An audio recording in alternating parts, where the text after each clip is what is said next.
तो इस एनिमे की शुरुआत में हम ईएन को देखते हैं जिसकी हालत काफी खराब होती है और ये एक खाई के पास खड़ा होता है। ये सारी मेरी ही गलती है क्योंकि मैं काफी कमजोर हूँ। और वो एक स्माइल करता हुआ इसी खाई के अंदर कूद जाता है। आखिरकार मेरी इस घटिया जिंदगी का आज अंत होने जा रहा है। सभी लोगों ने मुझे एक कूड़े की तरह ट्रीट किया, लेकिन आज वो दिन आ चुका है जब ये सारा कुछ खत्म हो जाएगा और मैं अपनी जिंदगी में कुछ भी नहीं कर पाया और आज भी मैं एक कूड़े की तरह ही मर जाऊंगा। और फिर हमें एक पास्ट का सीन दिखाया जाता है जहाँ पर हम एक स्वॉर्ड्समैन और एक मेज को देखते हैं और ये दोनों ही अपनी पावर्स का इस्तेमाल करके अपने सामने एक काफी खतरनाक रैट मॉन्स्टर को जान से मार देते हैं। और इसे मारने के बाद वो दोनों अपनी तारीफों के पुल बांधने शुरू कर देते हैं। तो चलो, हमारा काम तो हो गया और अब ये तुम्हारी बारी है। कहाँ हो ईएन, कूड़ा उठाने वाले? मेरा नाम ईएन है और मैं कोई कूड़ा उठाने वाला नहीं हूँ। लेकिन आगे आते ही वो नीचे गिर जाता है क्योंकि उसकी कमर पर काफी सारा सामान था और ये दोनों उसका मजाक बनाना शुरू कर देते हैं। ओ ईएन, तुम तो सच में काफी यूजलेस हो। मुझे माफ करना कि मैं नीचे गिर गया, लेकिन ये सामान सच में काफी भारी है।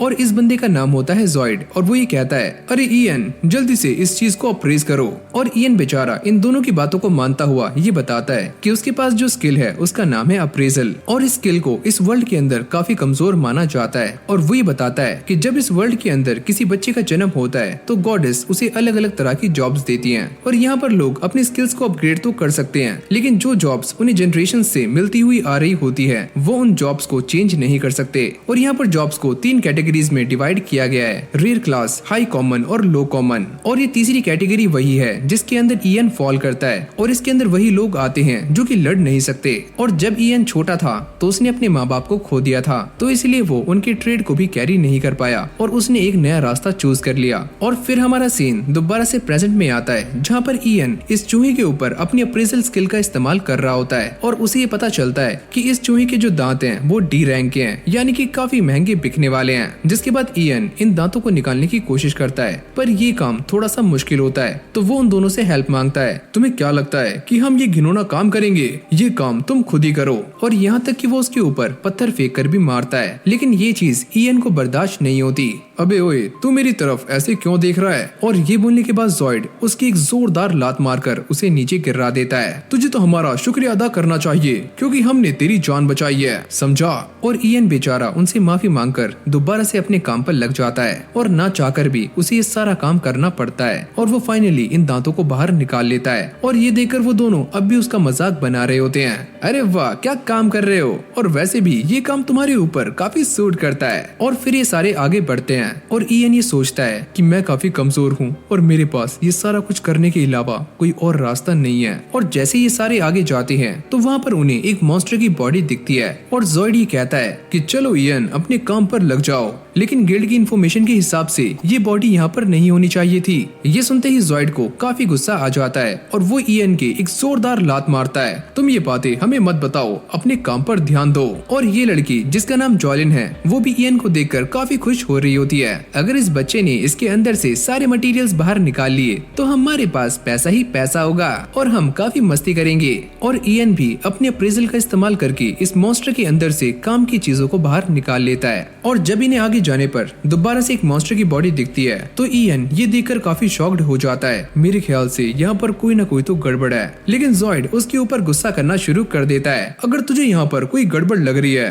तो तू यहाँ से चला जा और हम तुझे अपनी पार्टी से बाहर निकालते हैं और साथ में तूने जो सामान कलेक्ट किया है वो सारा हमें देकर जा। लेकिन ईएन को ये जॉब काफी मुश्किल से मिली होती है और कोई भी उसे अपनी टीम के अंदर नहीं रखता। और अगर इन लोगों ने भी उसे अपनी टीम से निकाल दिया तो ईएन के खाने के वांदे पड़ जाएंगे और उसकी हालत बस से बदतर हो जाएगी। तो इसीलिए वो इनके साथ चलने के लिए मान जाता है। और जैसे ये सारे आगे जाते हैं तो इनके सामने काफी सारे मॉन्स्टर्स मरे पड़े होते हैं और ईएन ये देखकर काफी शॉक्ड हो जाता है कि आखिरकार इन सबको किसने मारा, और जिसने भी इन सबको मारा है तो उसने आइटम्स को कलेक्ट क्यों नहीं किया।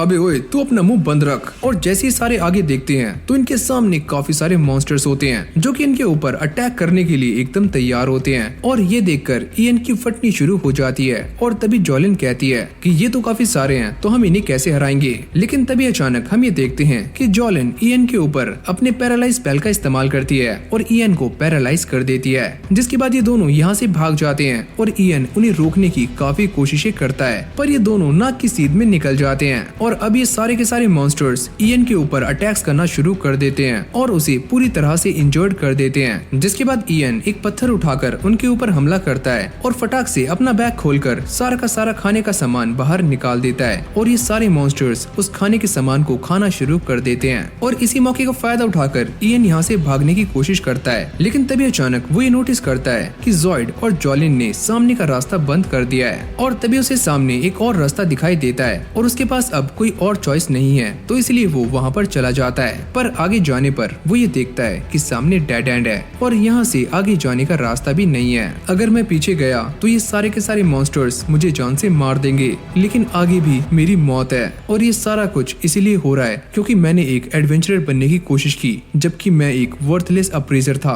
और मुझे ये सारा कुछ सोचना नहीं चाहिए था। जिसके बाद वो अपने आप को कोसना शुरू कर देता है और नीचे छलांग लगाकर मौत को गले से लगा लेता है। पर अगले सीन में हम ये देखते हैं कि ईएन एक पेड़ के पास बैठा हुआ होता है और तभी उसके सामने एक काफी सुंदर लड़की आती है जो कि टेलीपोर्ट होकर उसके पास आ जाती है और जैसे वो उसके फोरहेड पर किस करती है तो ईएन की आंखें खुल जाती हैं और वो अपने सामने एक काफी बड़े पेड़ को नोटिस करता है और वो ये देखता है कि उसकी सारी की सारी इंजरीज हील हो चुकी हैं और तभी उस पेड़ के ऊपर से पानी की बूंदें गिरनी शुरू हो जाती हैं और जैसे ही ईएन इस पानी को अप्रेस करता है तो उसे ये पता चलता है कि ये पानी की बूंदें वर्ल्ड ट्री की हैं, जिससे बड़ी से बड़ी इंजरी को ठीक किया जा सकता है। और ये जानने के बाद वो काफी ज्यादा चौंक जाता है, जिसके बाद वो ये बताता है कि पहले हमारी दुनिया में सिर्फ एक ही वर्ल्ड ट्री था और यही वर्ल्ड ट्री पूरे वर्ल्ड के अंदर माना को लाता था, लेकिन अचानक से ये खत्म हो गया। लेकिन इसके जाने के बाद भी माना अपने आप ही प्रोड्यूस होता रहता था। आखिरकार मुझे अब पता चला कि इस वर्ल्ड ट्री को ढूंढा क्यों नहीं गया, क्योंकि ये काफी नीचे था और ये उसे अपनी जान बचाने के लिए थैंक्स करता है। लेकिन तभी अचानक उसे एक लड़की की आवाज आती है और वो चारों तरफ देखता है, लेकिन उसे कोई भी लड़की दिखाई नहीं देती।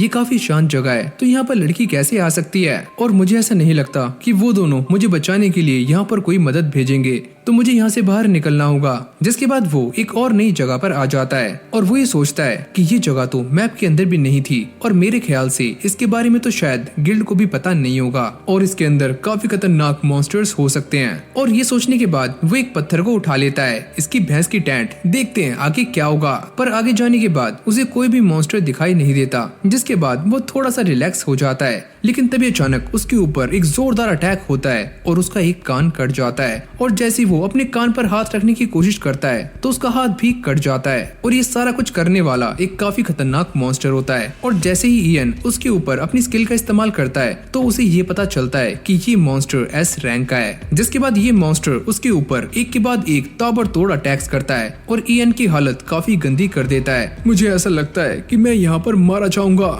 पर तभी अचानक से ये मॉन्स्टर कांपना शुरू कर देता है क्योंकि इसके सामने एक काफी खतरनाक बियर मॉन्स्टर आ जाता है और ये उसे मारने के बाद ईएन के फेस को भी काफी बुरे तरीके से मसल देता है। और फिर ईएन यहाँ से भागने की कोशिश करता है, लेकिन ये भालू उसको पकड़ लेता है और कसकर दबाना शुरू कर देता है। और जैसे ये बियर उसको खाने वाला होता है तो तभी यहाँ पर कोई आ जाता है जो कि इस बियर मॉन्स्टर को एक ही झटके में मौत की नींद सुला देता है। और जब ईएन की आंखें खुलती हैं तो वो वर्ल्ड ट्री के सामने होता है और उसकी सारी की सारी इंजरीज भी ठीक हो चुकी होती है। और तभी उसके सामने एक लड़की आ जाती है। ये लड़की तो काफी सुंदर है, ऐसा लग रहा है कि ये किसी कहानी की एल्फ है और ये भी उसे देखकर स्माइल करती है। जिसके बाद ये लड़की ईएन को चाय ऑफर करती है और वो इसे देखकर काफी शॉक्ड हो जाता है कि यार सच में ये काफी सुंदर है। और तभी यहाँ पर वही बंदा आ जाता है जिसने ईएन की जान बचाई थी और ये कोई बंदा नहीं, ये एक बंदी है और इसका नाम है उर्सुला। मेरी बेटी ने तुम्हारे लिए चाय बनाई है तो तुम्हें उसे आराम से पी लेना चाहिए। और फिर ये लड़की दोबारा से ईएन को चाय ऑफर कर रही होती है, लेकिन इस बार वो काफी शर्माती है।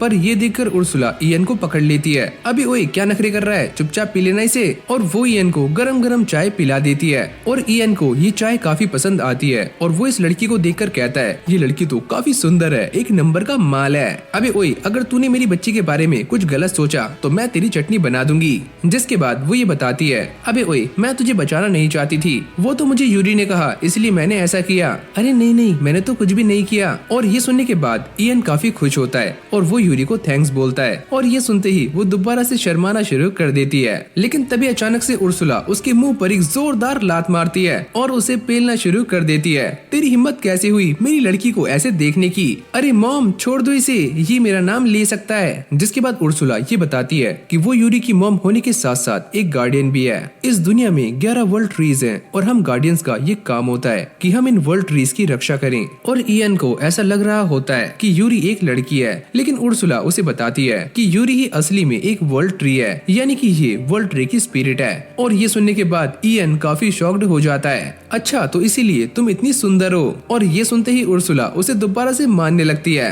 अबे ओए एक नंबर के छपरी नल्ले बेरोजगार, तेरी आदत नहीं जाएगी है ना। और तभी इयन ये बात याद करता है कि वो काफी इंजर्ड हो गया था, लेकिन अब वो ठीक कैसे हुआ। उर्सुला बताती है कि मैंने तुम्हें ठीक करने के लिए इस वर्ल्ड ट्री का इस्तेमाल किया है और मैंने तुम्हारी आंखों को सही करने के लिए वर्ल्ड ट्री के एक टुकड़े का इस्तेमाल किया था और तुम्हारी आर्टिफिशियल आंख बनाई थी। और ये आंख एक स्पिरिट आई है जिससे तुम दोबारा से देख सकते हो। और ये सारा करने के लिए मुझे यूरी ने कहा था, वरना मैं तुम जैसे छपरी नल्ले को हाथ भी नहीं लगाती। और ये सारी बातें सुनने के बाद इयन काफी शॉक्ड हो जाता है और वो ये पूछता है कि आखिरकार तुमने ऐसा क्यों किया। यूरी बताती है कि तुम पहले इंसान हो जिसने यहाँ पर आकर मेरे काम के लिए मुझे थैंक्स बोला। और इससे पहले यहाँ पर जितने भी लोग आए हैं, जब उन्हें ये पता चला कि यूरी एक वर्ल्ड ट्री है तो उन सभी ने इसकी ब्रांचेस को तोड़ लिया। और ये सुनने के बाद इयन दोबारा से खुश हो जाता है। तुम्हारा शुक्रिया मेरी 2 बार जान बचाने के लिए। अबे ओए छपरी, तेरी जान अब बच चुकी है तो चुपचाप यहाँ से निकल जा। लेकिन यूरी उसे जाने से रोक रही होती है क्योंकि आगे काफी ज्यादा खतरा है। अरे बेटा ये सारा कुछ मेरे हाथ में नहीं है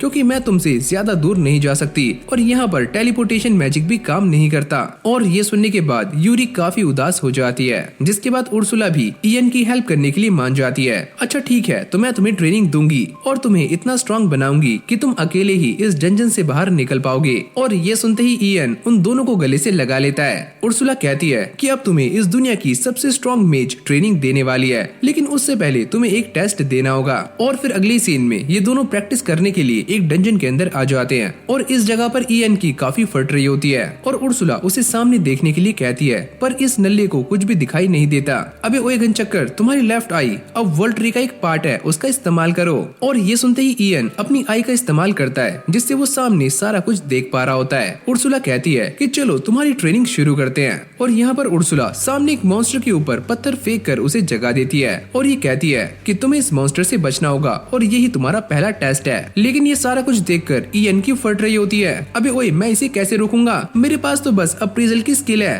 तुम्हारे पास अब वर्ल्ड ट्री आई भी है तो अपनी स्किल के साथ इसका इस्तेमाल करो। और जैसे ही इयन अपने अप्रेजल का इस्तेमाल करता है तो उसे ये पता चल जाता है कि ये मॉन्स्टर काफी खतरनाक है और एस रैंक का है। और इससे पहले इयन कुछ कर पाता तभी अचानक ये मॉन्स्टर उसके एक कान को काट देता है। लेकिन उर्सुला वर्ल्ड ट्री के ड्रॉपलेट्स का इस्तेमाल करती है और इयन के कान को दोबारा से रीजनरेट कर देती है। तो चलो इयन, लड़ने के लिए दोबारा से तैयार हो जाओ। और जैसे ये मॉन्स्टर दोबारा से उसके ऊपर अटैक करने के लिए आगे आता है तो इयन अपने अप्रेजर का इस्तेमाल करके ये पहले ही पता लगा लेता है कि ये मॉन्स्टर इस बार कहां पर अटैक करने वाला है। जिसके बाद वो 5 तक गिनता है और उसके अटैक को आराम से डॉज कर लेता है। और इससे वो काफी खुश होता है कि उसने एक एस रैंक के मॉन्स्टर के अटैक को डॉज कर लिया है। लेकिन जैसे ही उसका ध्यान भटकता है तो ये मॉन्स्टर दोबारा से उसके ऊपर हमला कर देता है। जिसके बाद वो ये सोचता है कि अगर मैंने अपने अप्रेजल को सही तरीके से इस्तेमाल कर लिया तो मेरे लिए ये पूरी दुनिया बदल जाएगी। और ऐसे ही ट्रेनिंग करते करते एक हफ्ता बीत जाता है और इयन इस मॉन्स्टर के सारे अटैक्स को आराम से डॉज करने लगता है। जिसको देखकर उर्सुला काफी इम्प्रेस हो जाती है।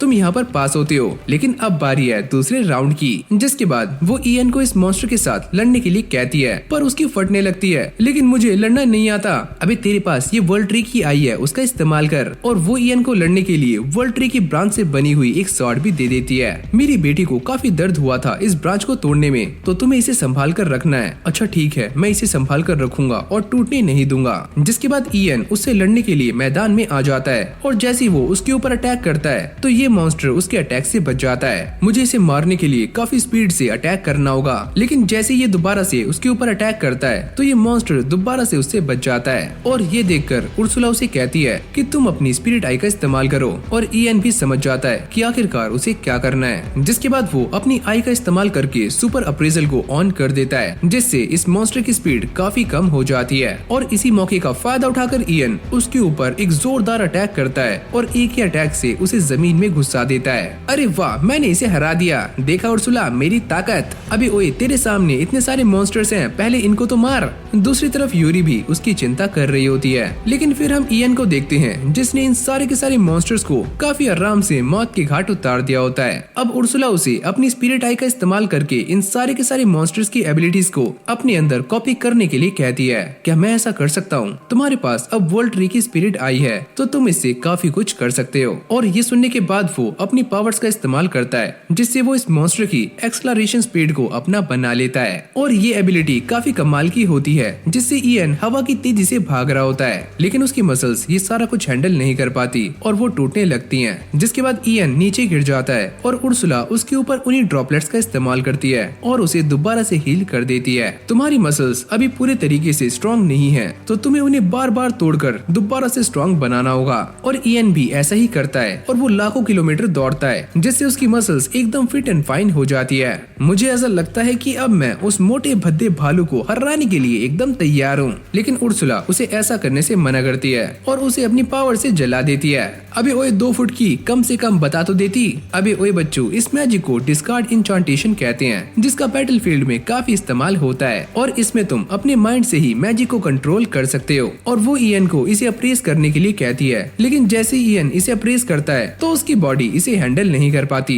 अरे यार, ये स्किल काफी खतरनाक है। जिसके बाद ईएन ट्रेनिंग करना शुरू कर देता है ताकि वो स्किल को भी मास्टर कर सके। और वो ट्रेनिंग करते करते ये बताता है कि मेरे पास कोई भी कॉम्बैट स्किल नहीं है तो मैं ट्रेनिंग करते करते काफी जल्दी थक जाता हूँ। तो यूरी अपनी ड्रॉपलेट्स का इस्तेमाल करके मुझे दोबारा से हील कर देती है। और ऐसा करते करते पूरा 1 महीना बीत जाता है और ईएन की पावर्स पहले से काफी स्ट्रॉन्ग हो जाती हैं और यहाँ तक कि वो विंड मैजिक का इस्तेमाल भी कर पा रहा होता है। और फिर अगली सीन में उर्सुला उसे लेकर उसी भालू के पास आ जाती है, लेकिन ईएन की इस बार भी काफी फट रही होती है तो उर्सुला उसे लात मारकर आगे कर देती है। अबे ओए, ये क्या कर रही है? अच्छा ठीक है, मैं पहले से काफी स्ट्रॉन्ग हो चुका हूँ, अब मैं वो नहीं हूँ जो कि मैं पहले हुआ करता था। और अगले ही पल हम ये देखते हैं कि ईएन उसके ऊपर फायरबॉल से अटैक करता है, पर इस भालू को घंटा फर्क नहीं पड़ता। उर्सुला कहती है तुम्हारा निशाना काफी खराब है, लेकिन तभी अचानक हम ये देखते हैं कि ईएन अपनी सुपर एक्सलरेशन पावर का इस्तेमाल करता है और फटाक से इस भालू के पास पहुंच जाता है और यहाँ जाते ही विंड स्टॉर्म का इस्तेमाल करता है जिससे इस भालू की थोड़ी बहुत हेल्थ कम हो जाती है। लेकिन वो अब भी हार नहीं मानता और दोबारा से ईएन के ऊपर अटैक कर देता है और ईएन भी अपनी मैजिक का इस्तेमाल करके इस भालू के ऊपर काफी सारे फायर बॉल से अटैक करता है और इसे एक ही अटैक में चित कर देता है। और फिर वो अपनी अप्रेजल स्किल का इस्तेमाल करके इस भालू की सारी एबिलिटीज को अपनी बॉडी के अंदर ट्रांसफर कर लेता है। तो इन सारे मॉन्स्टर्स को हराने के बाद तुम्हारी ट्रेनिंग पूरी हो चुकी है तो अब तुम्हें यहाँ से चले जाना चाहिए। और अगली सीन में उर्सुला उसे वर्ल्ड ट्री के स्पिरिट कोर का एक टुकड़ा देती है और ये वही चीज है जिसका इस्तेमाल करके उर्सुला ने इसकी एक आंख बनाई थी।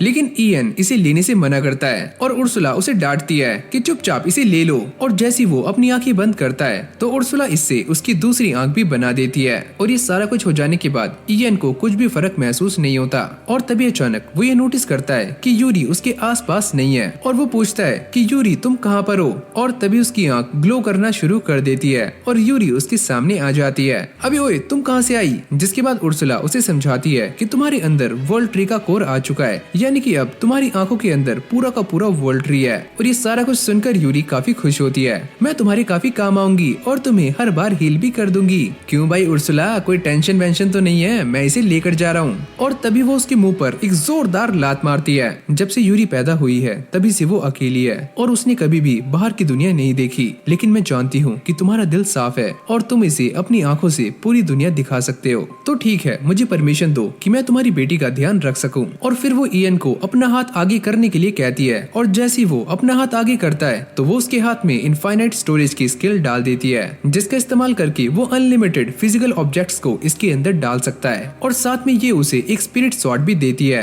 और वो इसी से ईएन की आंख भी फोड़ देती है। जिसके बाद वो उसे एक फिलोसफर स्टोन देती है जिससे ईएन की आंख दोबारा से सही हो जाती है। और वो ये करने के साथ साथ ईएन को अपने साथ लिंक भी कर लेती है जिससे वो जब चाहे ये देख सकती है कि ईएन क्या कर रहा है। तो सोच समझकर मेरी बेटी के साथ रहना, कुछ ऐसा वैसा मत करना। और यूरी भी अपने बाकी भाई बहनों से मिलने के लिए काफी ज्यादा एक्साइटेड फील कर रही होती है। और फिर उर्सुला ये बताती है कि पहले वर्ल्ड ट्री एक सिंगल ट्री था, लेकिन बाद में उसका कोर 9 अलग अलग पार्ट्स में डिवाइड हो गया और ये सारे ही कोर्स अलग अलग डंजन के अंदर जाकर छुप गए और यूरी भी उन्हीं में से एक है। तो फाइनली मैंने डिसाइड कर लिया है कि हम दोनों पूरे वर्ल्ड में घूमने वाले हैं और साथ में तुम्हारी फैमिली को भी ढूंढ लेंगे। और फिर अगली सीन में ईएन एक डंजन के अंदर आ जाता है जहाँ पर उसके सामने दो रास्ते होते हैं और वो थोड़ा कंफ्यूज होता है कि उसे कौन से रास्ते पर जाना चाहिए। उर्सुला उससे कहती है एक काम करो, तुम लेफ्ट वाला रास्ता चूज करो और अगर तुम इन एरोस को फॉलो करोगे तो तुम गुम नहीं होगे। और हाँ, ध्यान रखना तुम्हारे पीछे एक काफी खतरनाक स्नेक भी आ रहा है। जिसके बाद ईएन अपनी स्वॉर्ड का इस्तेमाल करके इस एस रैंक के स्नेक को काफी आराम से मार देता है और ईएन को बिना कुछ करे ही इस स्नेक की सारी एबिलिटीज मिल जाती हैं। लेकिन मुझे दर्द क्यों नहीं हो रहा है? तभी यूरी उसके सामने आ जाती है क्योंकि मैंने तुम्हें हील कर दिया है। और ये सुनकर वो काफी ज्यादा खुश होता है और जैसे वो आगे जाता है तो उसके सामने एक काफी बड़ा डोर आ जाता है। उर्सुला कहती है कि अगर तुम्हें आगे जाना है तो तुम्हें इसे पार करना ही होगा। और यहीं पर हम डंजन के कोर को भी देखते हैं जिसकी देखभाल एक काफी खतरनाक मॉन्स्टर कर रहा होता है। उर्सुला कहती है कि ये मॉन्स्टर काफी ज्यादा खतरनाक है, लेकिन ईएन हिम्मत करते हुए इस डोर को खोल देता है और उसके सामने लेब्रिंथ का कोर होता है। लेकिन तभी अचानक यहाँ पर डंजन का बॉस आ जाता है जिसे देखकर ईएन ये समझ जाता है कि आखिरकार ये कौन है और ईएन उसे मारने के लिए आगे जाता है। तभी अचानक ही मॉन्स्टर उसके ऊपर एक जोरदार हमला कर देता है और ईएन भी अपनी सुपर ह्यूमन स्ट्रेंथ को एक्टिवेट कर लेता है। लेकिन इस मुक्के से उसे काफी ज्यादा डैमेज आता है पर यूरी उसे हील कर देती है। लेकिन तभी अचानक वो अपनी एक और न्यू पावर का इस्तेमाल करके इस मॉन्स्टर को घायल कर देता है। जिसके बाद वो और भी ज्यादा गुस्से में आ जाता है और अपने हाथ को दोबारा से रीजनरेट कर लेता है। और ये सारा कुछ देखकर ईएन की फट रही होती है और ईएन उससे बचते हुए साइड में आ जाता है। उर्सुला कहती है कि अब तुम वो इस्तेमाल कर सकते हो जो कि मैंने तुम्हें सिखाया था, अब तुम्हारे पास इनफ स्ट्रेंथ है। और अगली पल हम ये देखते हैं कि ईएन अपनी मैजिक को कास्ट कर लेता है और इस मॉन्स्टर के ऊपर नोवा स्ट्राइक नाम का एक काफी खतरनाक मैजिक करता है जिससे ये मॉन्स्टर एक ही झटके में धाराशाही हो जाता है। और यूरी आकर उसे हील करना शुरू कर देती है। क्या सच में मैंने ये कर दिया? और तभी उर्सुला उससे कहती है अबे ओए, टाइम वेस्ट मत करो और जल्दी से उसे अप्रेस करो। और जैसे ही ईएन उसे अप्रेस करता है तो इस गोलम की सारी एबिलिटीज उसे मिल जाती हैं। और जैसे ही वो इस लिब्रिंथ कोर को अप्रेस करने की कोशिश करता है तभी यहाँ पर उर्सुला आ जाती है और वो ये कहती है कि तुम्हारी आंख अब एक वर्ल्ड ट्री बन चुकी है और मुझे ऐसा लगता है कि मैं इस कोर का इस्तेमाल करके तुम्हारी आंख को और भी ज्यादा पावरफुल बना सकती हूँ। और वो अपने मैजिक का इस्तेमाल करके इस लिब्रिंथ कोर की सारी पावर्स को ईएन की आंखों में ट्रांसफर कर देती है जिससे उसकी गॉड आई का लेवल अपग्रेड होकर 2 हो जाता है। और जैसे ये सारे इस गेट से बाहर आते हैं तो ये गेट अचानक से ही बंद हो जाता है और ये देखकर ईएन काफी शॉक्ड होता है। उर्सुला कहती है कि मुझे ऐसा लगता है कि लिब्रिंथ कोर के जाने की वजह से वर्ल्ड ट्री की तरफ जाने वाला रास्ता भी बंद हो चुका है और अब कोई भी वहाँ पर नहीं जा सकता। और ये इन सभी के लिए काफी अच्छी बात होती है। जिसके बाद ये सारे सरफेस पर आ जाते हैं और काफी खुश होते हैं। और फिर अगली सीन में हमें ज़ॉइड को दिखाया जाता है जो कि सभी को एक झूठी कहानी सुना रहा होता है कि जिस डंजन के अंदर हम फंसे थे वहाँ पर काफी खतरनाक मॉन्स्टर्स थे, लेकिन ईएन ने हमें बचाने के लिए अपने आप को सैक्रिफाइस कर दिया। और ये सुनने के बाद सभी लोग उसे दिलासा देना शुरू कर देते हैं, आइन हम तुम्हारे सैक्रिफाइस को भूल नहीं सकते, आखिरकार तुम क्यों मरे? अबे ओए, कौन मरा है? पीछे देख, तेरा बाप खड़ा है। और ये देखकर ज़ॉइड की सिट्टी पिट्टी गुल हो जाती है और वो उसे कॉलर से पकड़ लेता है। आखिरकार तुम जिंदा कैसे हो और तुम बाहर कैसे आए? मैं सारे के सारे मॉन्स्टर्स को मारकर। और ये सारी बातें सुनने के बाद ज़ॉइड तिल मिला रहा होता है। जिसके बाद ईएन उसकी सारी की सारी पोल पट्टी खोलने लगता है कि इन दोनों ने मुझे पैरालाइज कर दिया था और डंजन के अंदर छोड़ दिया था ताकि मैं वहीं पर मर जाऊं। और ये सुनने के बाद सारे के सारे एडवेंचरर्स ज़ॉइड के ऊपर गुस्सा करना शुरू कर देते हैं। अबे ओए छपरी, इसका मतलब तूने झूठ बोला। और जब ये सारे उसे मारने वाले होते हैं तो ईएन उसे बचा लेता है क्योंकि ज़ॉइड ही वो अकेला बंदा था जिसने ईएन को अपनी पार्टी के अंदर लिया था। जिसके बाद वो ज़ॉइड को थैंक्स बोलकर यहाँ से चला जाता है और सारे लोग ये देखकर काफी हैरान हो जाते हैं कि ईएन पहले से काफी चेंज हो चुका है। और इसी तरीके से ईएन कैपिटल के पास वाले डंजन बॉस को भी हरा देता है जिससे उसे इसकी सारी की सारी एबिलिटीज मिल जाती हैं और ये दोबारा से अपनी आई को इवॉल्व कर लेता है। और अब ये सारे जाते हुए वर्ल्ड ट्री के बारे में ही बातें कर रहे होते हैं। यूरी कहती है कि उन्हें ढूंढना इतना भी आसान नहीं है, इसका मतलब तुम्हें अपनी फैमिली से मिलने में थोड़ा और टाइम लगने वाला है। और तभी अचानक वो सारे ये नोटिस करते हैं कि सामने कैरेज पर काफी सारे मॉन्स्टर्स ने अटैक कर दिया है। और तभी ईएन वहाँ पर जाकर उन सारे के सारे मॉन्स्टर्स को मौत की घाट हार्ट उतार देता है, जिसके बाद यूरी और उर्सुला सभी को हील करना शुरू कर देती हैं। और यहीं पर एक लड़की होती है जो कि इयन को देखकर उसे फटाक से गले से लगा लेती है। ओह वाओ मेरे हीरो, मैंने तुम्हें ढूंढ ही लिया। और यहीं पर हम एक और बंदे को देखते हैं जिसका नाम है जैस्पर और इस लड़की का नाम है क्लोडिया, जो कि यहाँ की 3rd प्रिंसेस है। और फिर ये सारे इन दोनों के कासल में आ जाते हैं, जहाँ पर यूरी और क्लोडिया इयन को लेकर काफी ज्यादा लड़ रही होती हैं और क्लोडिया उसे चिपकने की काफी कोशिशें करती है। और ये सारा कुछ देखकर इयन सोचता है आखिरकार ये सारा कुछ क्या चल रहा है, लेकिन तभी अचानक पीछे से जैस्पर उसके पास आ जाता है। वैसे मैं भी तुमसे शादी करना चाहता हूँ। अबे ओए तुम मीठा है क्या? जिसके बाद जैस्पर उन सभी को लेकर एक रूम के अंदर आ जाता है, जहाँ पर काफी सारे अलग अलग कीमती जेम्स रखे हुए होते हैं। और वो ये कहता है कि मेरा ये सपना है कि मैं पूरी दुनिया के अलग अलग जेम्स को अपने पास इकट्ठा करूं और उन्हें प्रोटेक्ट करूं। और सुनो इयन, मैं ये भी जानता हूँ कि तुम्हारी आंख में एक वर्ल्ड ट्री वाला स्टोन है। तुम ये बात कैसे जानते हो? और यहाँ पर जैस्पर एक कहानी सुनाता है कि पहले वर्ल्ड ट्री सरफेस के ऊपर हुआ करता था, लेकिन तभी एक डीमन लॉर्ड आया जिसने वर्ल्ड को तबाह करने की कोशिश की और इसी वर्ल्ड ट्री ने उसको सील कर दिया। जिसके बाद ये वर्ल्ड ट्री अलग अलग स्पिरिट कोर्स के अंदर डिवाइड हो गया और मैं काफी लंबे टाइम से इस स्पिरिट कोर को ढूंढ रहा था और फाइनली तुम इसे मेरे पास लेकर आ गए हो। जिसके बाद उर्सुला इयन को फंसाने की पूरी कोशिशें कर रही होती है। अभी ओए सुन, अगर तू इससे शादी कर लेगा तो इस बंदे को वर्ल्ड ट्री के बारे में काफी ज्यादा नॉलेज है, तो हम बाकी के भी वर्ल्ड ट्रीज के पास जा सकते हैं और तुम्हें उससे शादी करने की काफी मोटी रकम भी मिलने वाली है और तुम काफी सारे हिडन डंजन्स को भी एक्सप्लोर कर सकते हो। पर इयन कहता है एक काम करो, क्या तुम मेरे दोस्त बन सकते हो? और ये सुनने के बाद जैस्पर उसे गले से लगा लेता है और फिर यूरी भी उससे चिपक जाती है। और इयन जैस्पर से पूछता है क्या तुम्हें बाकी के स्पिरिट कोर्स के बारे में पता है? अरे हाँ, मैं उनके बारे में जानता हूँ, लेकिन वो सारे काफी खतरनाक जगहों पर हैं, जहाँ पर जाना इतना भी आसान नहीं है। और फिर अगले सीन में ये सारे उस जगह पर पहुंच जाते हैं जिसके बारे में इन्हें जैस्पर ने बताया था। और यूरी भी अपनी बहनों से मिलने के लिए काफी खुश होती है, लेकिन जैसे ही इयन इस डंजन के अंदर जाता है तो आगे जाने के बाद उसे रास्ता बंद मिलता है। लेकिन उर्सुला उसकी आई के जरिए उससे बातें कर रही होती है और वो ये बताती है कि इस दीवार के ऊपर टेलीपोर्टेशन मैजिक का इस्तेमाल किया गया है और जैसे इयन इसको छूता है तो वो एक डंजन के अंदर आ जाता है और ये डंजन एक जंगल के अंदर होती है, जिसको देखकर इयन काफी शॉक्ड हो जाता है। लेकिन तभी यहाँ पर एक लड़की की आवाज आती है और ये सुनने के बाद यूरी उसकी आंखों से बाहर आ जाती है और वो समझ जाती है कि ये उसकी बहन पीना है। और पीना भी इन दोनों को अपने मैजिक क्रिस्टल के अंदर देख रही होती है और वो ये कहती है कि तुम मुझसे मिलने के लिए आ सकती हो, लेकिन रास्ते में कहीं खो मत जाना।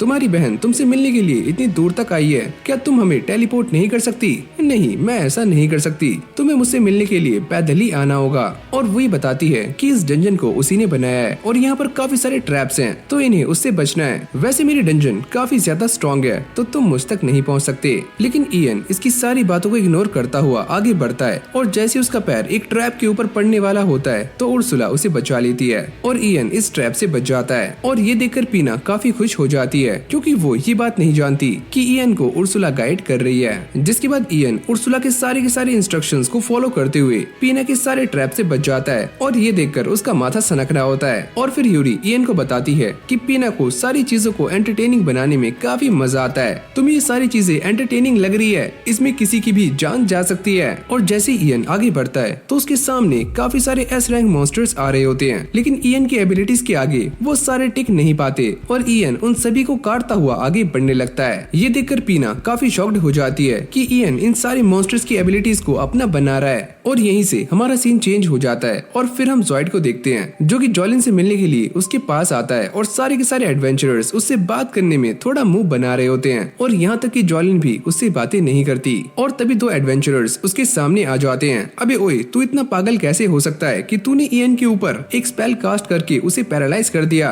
और उसे मरने के लिए छोड़ दिया? अरे ओए, वो मैं नहीं था, वो जॉलिन थी। अरे नहीं, मैं वो नहीं थी, इसने मुझे डरा धमका कर मुझसे वो स्पेल करवाया, मैं तो एक मासूम सी लड़की हूँ। और ये सुनने के बाद सारे के सारे एडवेंचरर्स जॉइड को पकड़कर सीधा बाहर पटक देते हैं और ये सारा कुछ देखकर जॉइड को काफी गुस्सा आता है और वो इसके लिए इयन को ब्लेम कर रहा होता है, क्योंकि इयन उस डंजन से जिंदा वापस आ गया है और वो ये डिसाइड करता है कि वो अपनी खोई हुई इज्जत को दोबारा पाने के लिए एक काफी खतरनाक क्वेस्ट को करेगा। जिसके बाद वो उसी डंजन के अंदर आ जाता है जहाँ पर इयन है और वो इस वॉल को टच कर उसी जंगल के अंदर टेलीपोर्ट हो जाता है, जिसको देखकर वो काफी शॉक्ड होता है और इस बंदे की किस्मत काफी खराब होती है और ये अचानक से ही एक ट्रैप के अंदर गिर जाता है। मुझे ऐसा लगता है कि मैं मरने वाला हूँ, लेकिन ये टेलीपोर्ट होकर दोबारा से उसी डंजन के अंदर आ जाता है और पीना उससे कहती है कि तुम इस डंजन के अंदर मरोगे नहीं, अगर ऐसी बात है तो मैं बार बार ट्राई करूंगा। जहाँ पर काफी सारे मॉन्स्टर्स और ट्रैप्स उसके ऊपर भारी पड़ रहे होते हैं और जैसे एक मॉन्स्टर उसके ऊपर अटैक करता है तो इस अटैक से ज़ॉइड काफी घायल हो जाता है और जब ये मॉन्स्टर ज़ॉइड को काफी गंदे तरीके से पीट रहा होता है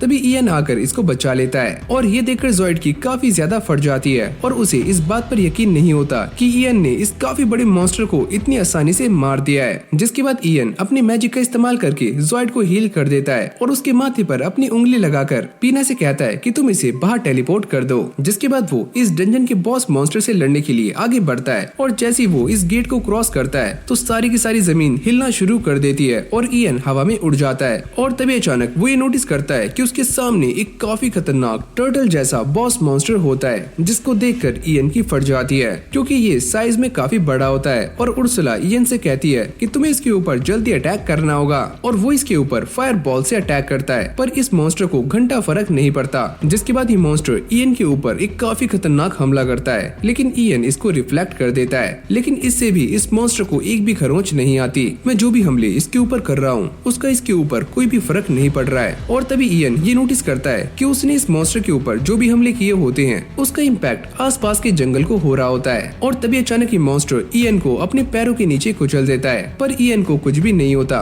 मैं जानता हूँ कि तुम्हारी बॉडी मुझे हार्म नहीं कर सकती क्योंकि तुम्हारी बॉडी एक इल्यूजन है। और फिर इयन अपनी मैजिक का इस्तेमाल करके इस इल्यूजन मैजिक को कैंसिल कर देता है और ये बड़ा सा कछुआ एक छोटा सा कछुआ बन जाता है और वो पीना से पूछता है क्या मुझे इसे मारना होगा, ये तो काफी क्यूट और प्यारा है। जब तक तुम इस डंजन के बॉस को नहीं मार देते तुम आगे नहीं बढ़ सकते, लेकिन ये तो काफी क्यूट है, मैं इसे कैसे मारूं? अच्छा ठीक है तुम जीते, मैं हार मानती हूँ। और फिर ये दोनों पीना के पास आ जाते हैं और यूरी उसको देखते ही अपने गले से लगा लेती है। अच्छा यही वो इंसान है जो कि मुझे इतने टाइम से बुली कर रहा था। यूरी कहती है कि इयन एक काफी अच्छा इंसान है, वो बुरा नहीं है, मुझे ऐसा लगता है कि तुम्हें इससे प्यार हो गया है। और ये सुनते ही यूरी का चेहरा लाल लाल हो जाता है और फिर पीना उसे और भी ज्यादा छेड़ना शुरू कर देती है। यूरी कहती है कि तुम अब भी वैसी ही हो, पर मैं काफी खुश हूँ कि मैं तुमसे मिल गई। और वो भी इन दोनों के साथ चलने के लिए कहती है और ये दोनों भी मान जाते हैं और ये छोटा सा टर्टल ट्रांसफॉर्म होकर एक लड़की बन जाता है और वो ये कहती है कि मेरा नाम है कुरोहिमे। और ये देखने के बाद उर्सुला एकदम सीधी खड़ी हो जाती है। मैं आपसे अपनी सारी गलतियों के लिए माफी मांगती हूँ। अबे ओए इयन, तू वहाँ पर क्या खड़ा है? जल्दी से आकर इनसे माफी मांग और इनसे परमिशन ले। क्या मैं पीना को लेकर अपने साथ जा सकता हूँ? और वो इसके लिए परमिशन दे देती है, लेकिन साथ में वो इसे एक सेज स्टोन देती है और उर्सुला पीना की कोर और इस सेज स्टोन को इयन की लेफ्ट आई में डाल देती है, जिससे उसकी आंख दोबारा से अपग्रेड हो जाती है। और फिर हम ज़ॉइड को देखते हैं जिसे अब होश आ चुका है, लेकिन वो अब रो रहा होता है क्योंकि उसकी जान इयन ने बचाई है, जिसे वो हमेशा से अपने से नीचे मानता आया है। जिसके बाद जैस्पर इयन को लेकर एडवेंचर गिल्ड के अंदर आ जाता है, लेकिन इयन यहाँ पर कंफर्टेबल नहीं होता। अरे यार तुम टेंशन मत लो, मैं तुम्हारे साथ हूँ। और सारे के सारे एडवेंचरर्स इन दोनों को ही देख रहे होते हैं क्योंकि जैस्पर एक मोटा तगड़ा और काफी रईस व्यापारी है। और यहाँ की रिसेप्शनिस्ट उनसे पूछती है कि तुम दोनों को यहाँ पर क्या काम है? वैसे मैं अपने साथ इस बंदे को लेकर आया हूँ। और जैसी वो उसका गिल्ड कार्ड देखती है, अच्छा तो तुम्हारा नाम इयन है और तुम एक F रैंक के एडवेंचरर हो और तुम्हारे पास अप्रेजल की स्किल है। और फिर इयन कहता है कि वैसे मैं यहाँ पर कुछ सामान को बेचने के लिए आया हूँ जो कि मुझे डंजन के अंदर मिला था। और ये सुनने के बाद वो लड़की काफी शॉक्ड हो जाती है और सारे के सारे लोग इयन को देख रहे होते हैं और उसका मजाक बना रहे होते हैं। जैस्पर कहता है कि चलो इयन, टाइम आ चुका है असलियत दिखाने का। लेकिन तभी अचानक हम ये देखते हैं कि इयन अपने हाथ पर बने हुए उस मार्क का इस्तेमाल करता है और अपने मैजिक से यहाँ पर काफी सारे डंजन के मॉन्स्टर्स की बॉडीज को इकट्ठा कर देता है, जिसको देखकर ये रिसेप्शनिस्ट काफी डर जाती है और यहाँ पर खड़े हुए सारे के सारे एडवेंचरर्स हक्के बक्के रह जाते हैं। लेकिन अब भी वो इयन का मजाक ही बना रहे होते हैं। हमें ऐसा लगता है कि इस बंदे ने ये सारा कुछ कहीं से चोरी किया है। अबे ओए चोर, कहाँ से लाया तू?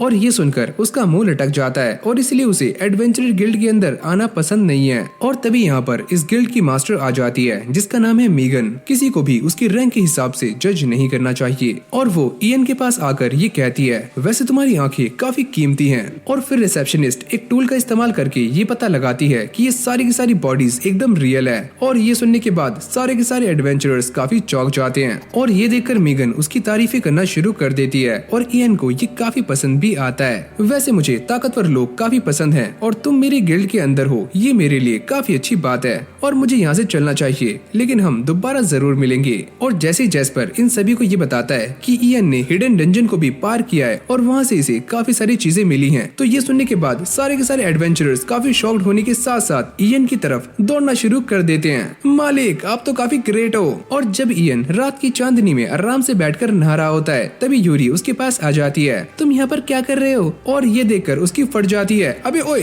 तुम यहाँ पर क्या कर रही हो? मैं यहाँ पर नहा रहा था। और यूरी के साथ पीना भी होती है और इन दोनों को देखकर इयन काफी शॉक्ड हो रहा होता है। और तभी अचानक यहाँ पर उर्सुला की एंट्री हो जाती है। तुमने मेरी बेटी को काफी गंदी नजरों से देखा, मैं तुम्हें जिंदा नहीं छोड़ूंगी। जिसके बाद इयन कुरोहिमे से ये पूछता है, क्या तुम पीना की मॉम हो? और वो ये बताती है कि मैं पीना की बायोलॉजिकल पेरेंट हूँ। और इयन कहता है कि इस हिसाब से यूरी और पीना के अलावा 6 बच्चे और होने चाहिए, 6 नहीं 7। और ये सुनने के बाद इयन काफी शॉक्ड हो जाता है और वो ये बताती है कि इन सभी की बड़ी बहन अभी भी जिंदा होगी। और यहीं से हमारा सीन शिफ्ट हो जाता है जहाँ पर इयन जेस्पर से मिलने के लिए आया होता है, लेकिन यहाँ पर गिल्ड मास्टर मीगन भी बैठी हुई होती है और वो इयन से कहती है कि अब एक काफी खतरनाक ड्रैगन यहाँ पर आ चुका है जिसको डीमन किंग मिक्टोरन ने बनाया था। पहले वो गायब हो चुका था लेकिन अब वो दोबारा से यहाँ पर आ गया है और मैं ये चाहती हूँ कि तुम उस डबल रैंक डीमन ड्रैगन का शिकार करो। और ये सुनते ही इयन की फट जाती है। क्या डबल एस रैंक का डीमन ड्रैगन? जेस्पर कहता है कि मैं ये बात जानता हूँ कि इसमें तुम्हारी जान भी जा सकती है, तो इसीलिए तुम ये काम नहीं करोगे।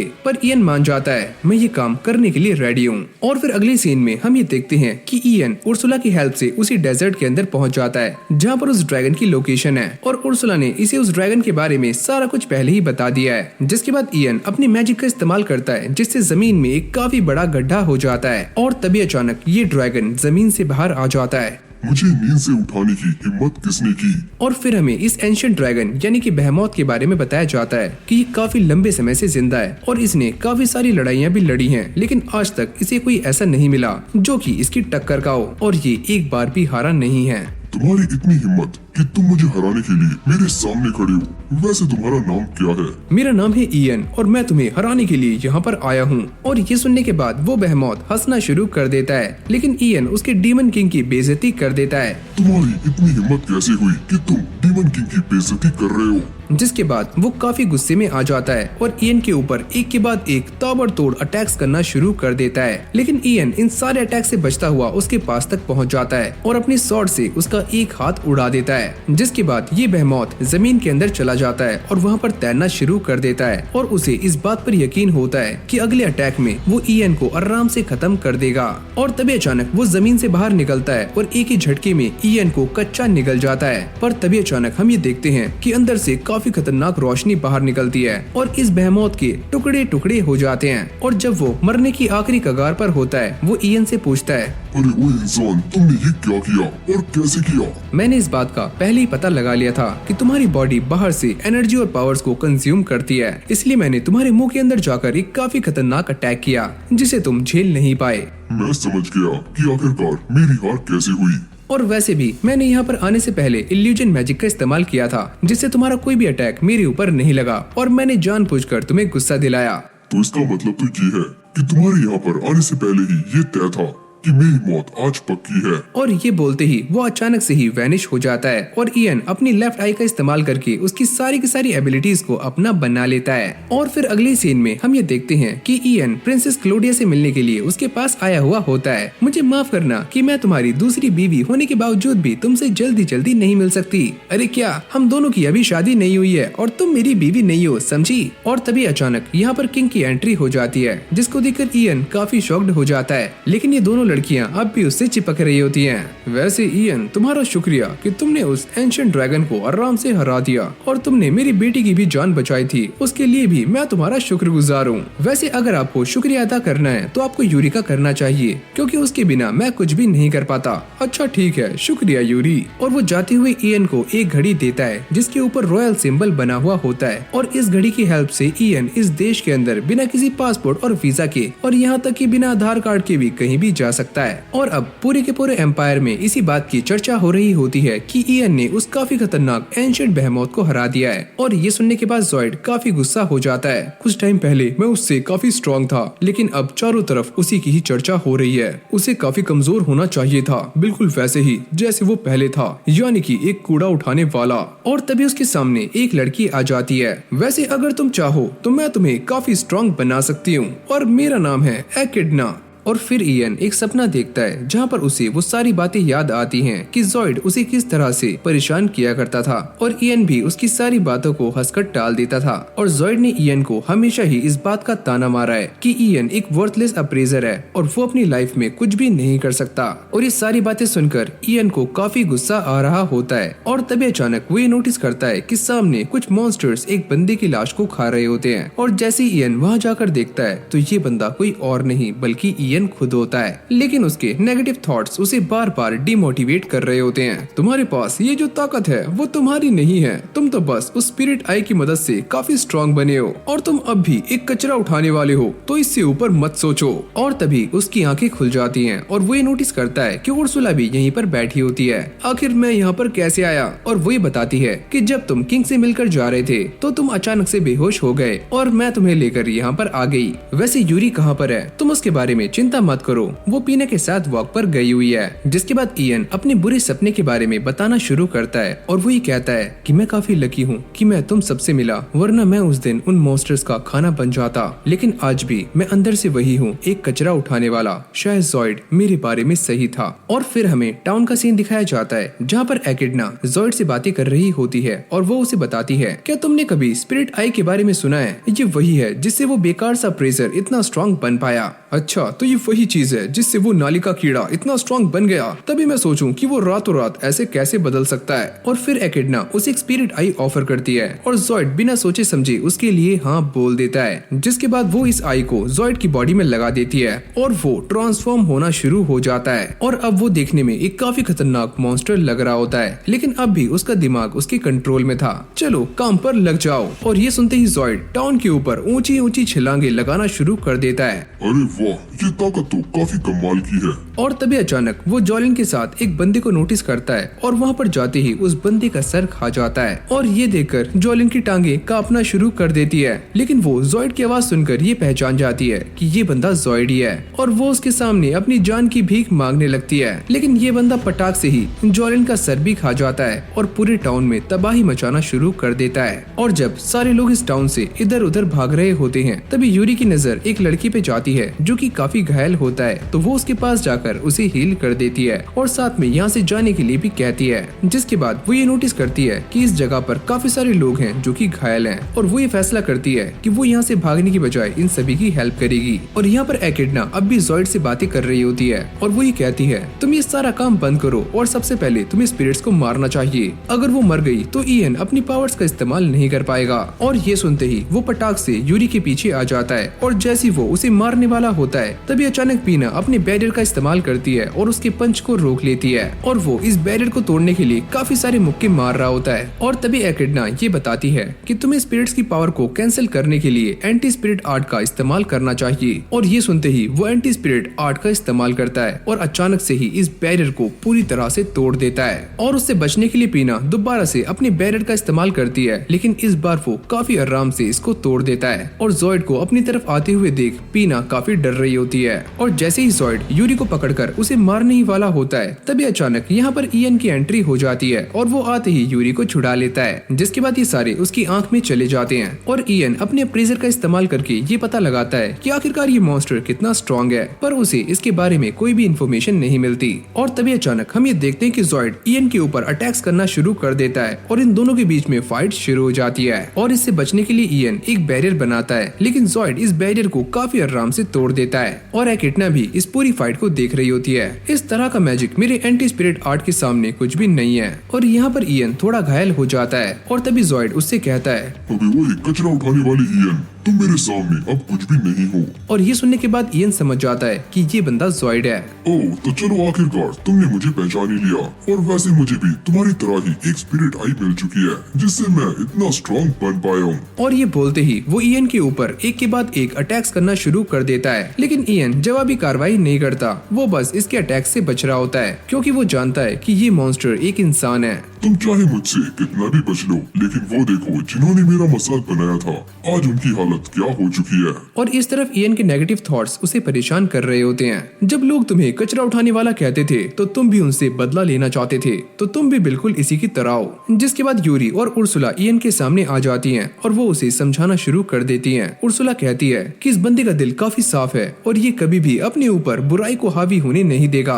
और ये सारी बातें सुनकर उसकी आंखों में आंसू आने शुरू हो जाते हैं। और जैसे उसके नेगेटिव थॉट्स उसे दोबारा परेशान करने के लिए आते हैं, तो इस बार ईएन उन्हें ओवरकम कर देता है और इस बंदे यानी कि ज़ॉइड से लड़ने के लिए एकदम तैयार हो जाता है। और ज़ॉइड की ये सारा कुछ देखकर फट रही होती है, क्योंकि ईएन के अंदर से काफी सारा माना निकल रहा होता है। उर्सुला कहती है कि तुमने अपनी पावर्स को एक्सेप्ट कर लिया है, इसलिए तुम स्पिरिट आई के पूरे पोटेंशियल का इस्तेमाल कर सकते हो। और जैसे ही ज़ॉइड उस पर अटैक करने के लिए आगे जाता है, तो इस बार ईएन उसे काफी गंदा मारना शुरू कर देता है। और इतना पिटने के बाद ज़ॉइड एकिडना से और पावर्स की डिमांड करता है और वो उसे और पावर्स दे देती है, जिसके बाद वो एक बार दोबारा से ट्रांसफॉर्म हो जाता है। लेकिन इस बार वो पहले से भी काफी गंदा और घटिया लग रहा होता है। और जब वो ईएन के ऊपर अटैक करने के लिए आगे जाता है, तो ईएन भी उसके ऊपर एक काफी खतरनाक अटैक करने के लिए एकदम रेडी होता है। और यहीं से हमारा सीन चेंज हो जाता है और हम ये देखते हैं कि ज़ॉइड एकदम नॉर्मल हो चुका है और वो ईएन के सामने है। आखिरकार तुम मुझे बचाना क्यों चाहते हो? मुझे किसी को बचाने के लिए किसी वजह की जरूरत नहीं है। मुझे तुम्हारे इसी बिहेवियर से काफी नफरत है। तुम ऐसा क्यों कर रहे हो? और ईएन उसे समझाता है कि मेरी तरफ देखो, मैं कितना बदल चुका हूँ, लेकिन अब भी मैं लोगों की हेल्प करना चाहता हूँ और मुझे पूरा विश्वास है कि तुम भी बदल सकते हो। और ये सारी बातें ज़ॉइड के दिल में घर कर जाती हैं और वो ईएन का हाथ थाम लेता है। और यहीं से हमारा सीन दोबारा से प्रेजेंट में आ जाता है, जहाँ पर ज़ॉइड अब नॉर्मल हो चुका है, लेकिन उसे गिरफ्तार कर लिया गया है। और ईएन ये समझ जाता है कि पक्का कोई न कोई तो है जो कि ज़ॉइड का इस्तेमाल कर रहा था। और फिर रात में हमें एकिडना को दिखाया जाता है, जो कि उसी स्पिरिट आई को लेने के लिए आई होती है, जो कि उसने ज़ॉइड को दी थी। और वो ये कहती है कि सारा कुछ हमारे प्लान के हिसाब से ही चल रहा है और हमने ईएन का सारा बैटल डेटा कलेक्ट कर लिया है और ज़ॉइड का मरना ये हमारे प्लान का हिस्सा था, लेकिन वो नहीं मरा। चलो कोई बात नहीं, लेकिन अब काफी जल्दी वो टाइम आने वाला है जब मैं आपको दोबारा से जिंदा कर दूंगी। और यहाँ पर वो डीमन किंग की बात कर रही होती है। और जब अगली सुबह ईएन आराम से बैठकर चाय पी रहा होता है, तभी यूरी उसके पास आती है और ये कहती है, सुनो ईएन, क्या तुम मुझे किस करोगे? और ये सुनते ही वो काफी चौंक जाता है और वो ईएन को समझाती है कि ये एक तरह का रिचुअल है जिससे गार्जियन और स्पिरिट के बीच में एक कॉन्ट्रैक्ट एस्टेब्लिश होता है। और तभी यहाँ पर उर्सुला आ जाती है और वो भी यही बात कर रही होती है। मुझे कहते हुए काफी अजीब लग रहा है, लेकिन ये सच है। और अगर तुम यूरी को किस नहीं करोगे तो तुम दोनों के बीच में एक काफी अच्छा बॉन्ड और कॉन्ट्रैक्ट एस्टेब्लिश नहीं होगा। और ये सारी बातें सुनने के बाद ईएन ये करने के लिए मान जाता है, लेकिन अभी वो बस यूरी के हाथ पर ही किस करने के बारे में सोच रहा होता है। लेकिन तभी यहाँ पर पीना और कुरोहिमे भी आ जाते हैं और वो दोनों आते ही इसको छेड़ने लगते हैं। अगर तुम दोनों मुझे ऐसे ही घूरते रहोगे तो मैं ये किस कभी भी नहीं कर पाऊंगा। जिसके बाद ये सारे कमरे से बाहर चले जाते हैं और अब बस रूम के अंदर यूरी और ईएन है। और जैसे यूरी उसे किस करने के लिए अपने होठ आगे बढ़ाती है, तो ईएन की बॉडी कांपना शुरू कर देती है, क्योंकि ये बंदा तो उसके हाथ पर किस करने के बारे में सोच रहा था। और यहाँ तो पासा ही पलट गया, लेकिन वो हिम्मत करके यूरी को किस करने के लिए आगे जाता है, लेकिन तभी उसका पैर फिसल जाता है और वो गलती से उसके फोरहेड पर किस कर देता है। लेकिन इससे भी ये रिचुअल पूरा हो जाता है। और फिर अगले सीन में हम एकिडना को देखते हैं, जो कि एक डीमन से मिलने के लिए आती है और इसका नाम है फैल्को। और वो ये कहती है कि मैं तुम्हारे लिए डीमन किंग की तरफ से एक ऑर्डर लेकर आई हूँ और तुम्हें इस बंदे को मारना है, चाहे ये डीमन किंग का ऑर्डर है या फिर नहीं, लेकिन मैं इस कमजोर से इंसान को मार नहीं सकता। और एकिडना उसे बताती है कि इस बच्चे ने एंशिएंट ड्रैगन को भी आराम से मार दिया था। फैल्को कहता है कि उसे मारना इतना भी मुश्किल नहीं है, उसकी पावर्स एक नॉर्मल डीमन से थोड़ी सी ही ज्यादा होती है। लेकिन एकिडना के थोड़ी बहुत रिक्वेस्ट करने के बाद फैल्को ईएन को मारने के लिए राजी हो जाता है और वो एक पोर्टल खोलकर ह्यूमन वर्ल्ड के अंदर आ जाता है और अब वो ईएन को मारने के लिए उसकी तरफ बढ़ रहा है। और जैसे ही वो ईएन के पास पहुंचता है, वो ये कहता है कि मेरा नाम फैल्को है और मैं तुम्हें मारने के लिए यहाँ पर आया हूँ। सारे लोग अभी सो रहे हैं तो थोड़ा धीरे बात करो। और ये सुनने के बाद फैल्को की दिमाग की सटक जाती है और वो गुस्से में आकर ईएन के ऊपर अटैक करने वाला होता है, लेकिन तभी ईएन उसकी एक जोरदार थप्पड़ मारता है और वो उड़ता हुआ काफी पीछे जा रहा होता है। और तभी ईएन अचानक से उसके पास आ जाता है और अपने मैजिक का इस्तेमाल करके उसका काम 25 कर देता है। और यहीं से हमारा सीन चेंज हो जाता है और हम ये देखते हैं कि ईएन और क्लोडिया एक लाइब्रेरी के पास आ जाते हैं और उनके साथ यूरी भी होती है। और क्लोडिया कहती है कि मुझे इससे आगे जाने की परमिशन नहीं है। और जैसे ईएन अंदर जाता है तो वो आराम से इस गेट को पार कर लेता है, लेकिन जैसे यूरी अंदर जा रही होती है तो वो एक इनविजिबल बैरियर से टकरा जाती है और ये बैरियर काफी स्ट्रॉन्ग होता है, है तो उर्सुला भी इसको पार नहीं कर पाती, जिसके बाद ईएन अकेले ही आगे जाने का डिसाइड करता है और यूरी उसे ख्याल रखने के लिए कहती है। और जैसे ही ईएन इस लाइब्रेरी के अंदर पहुंचता है तो ये लाइब्रेरी काफी बड़ी होती है और वो ये सोचता है कि यहाँ पर तो काफी सारी बुक्स हैं और मुझे नहीं लगता कि यहाँ पर मैं वो इन्फॉर्मेशन ढूंढ पाऊंगा जो कि मुझे चाहिए, और पढ़ने से तो मेरा बचपन से ही 36 का आंकड़ा है। और तभी अचानक ऊपर से एक लड़की नीचे गिर रही होती है जिसको ईएन बचा लेता है और वो ये कहता है कि मेरा नाम ईएन है और ये लड़की यहाँ की लाइब्रेरियन है जिसे यहाँ की किताबों के बारे में अच्छी खासी नॉलेज है और इसका नाम है एलिस।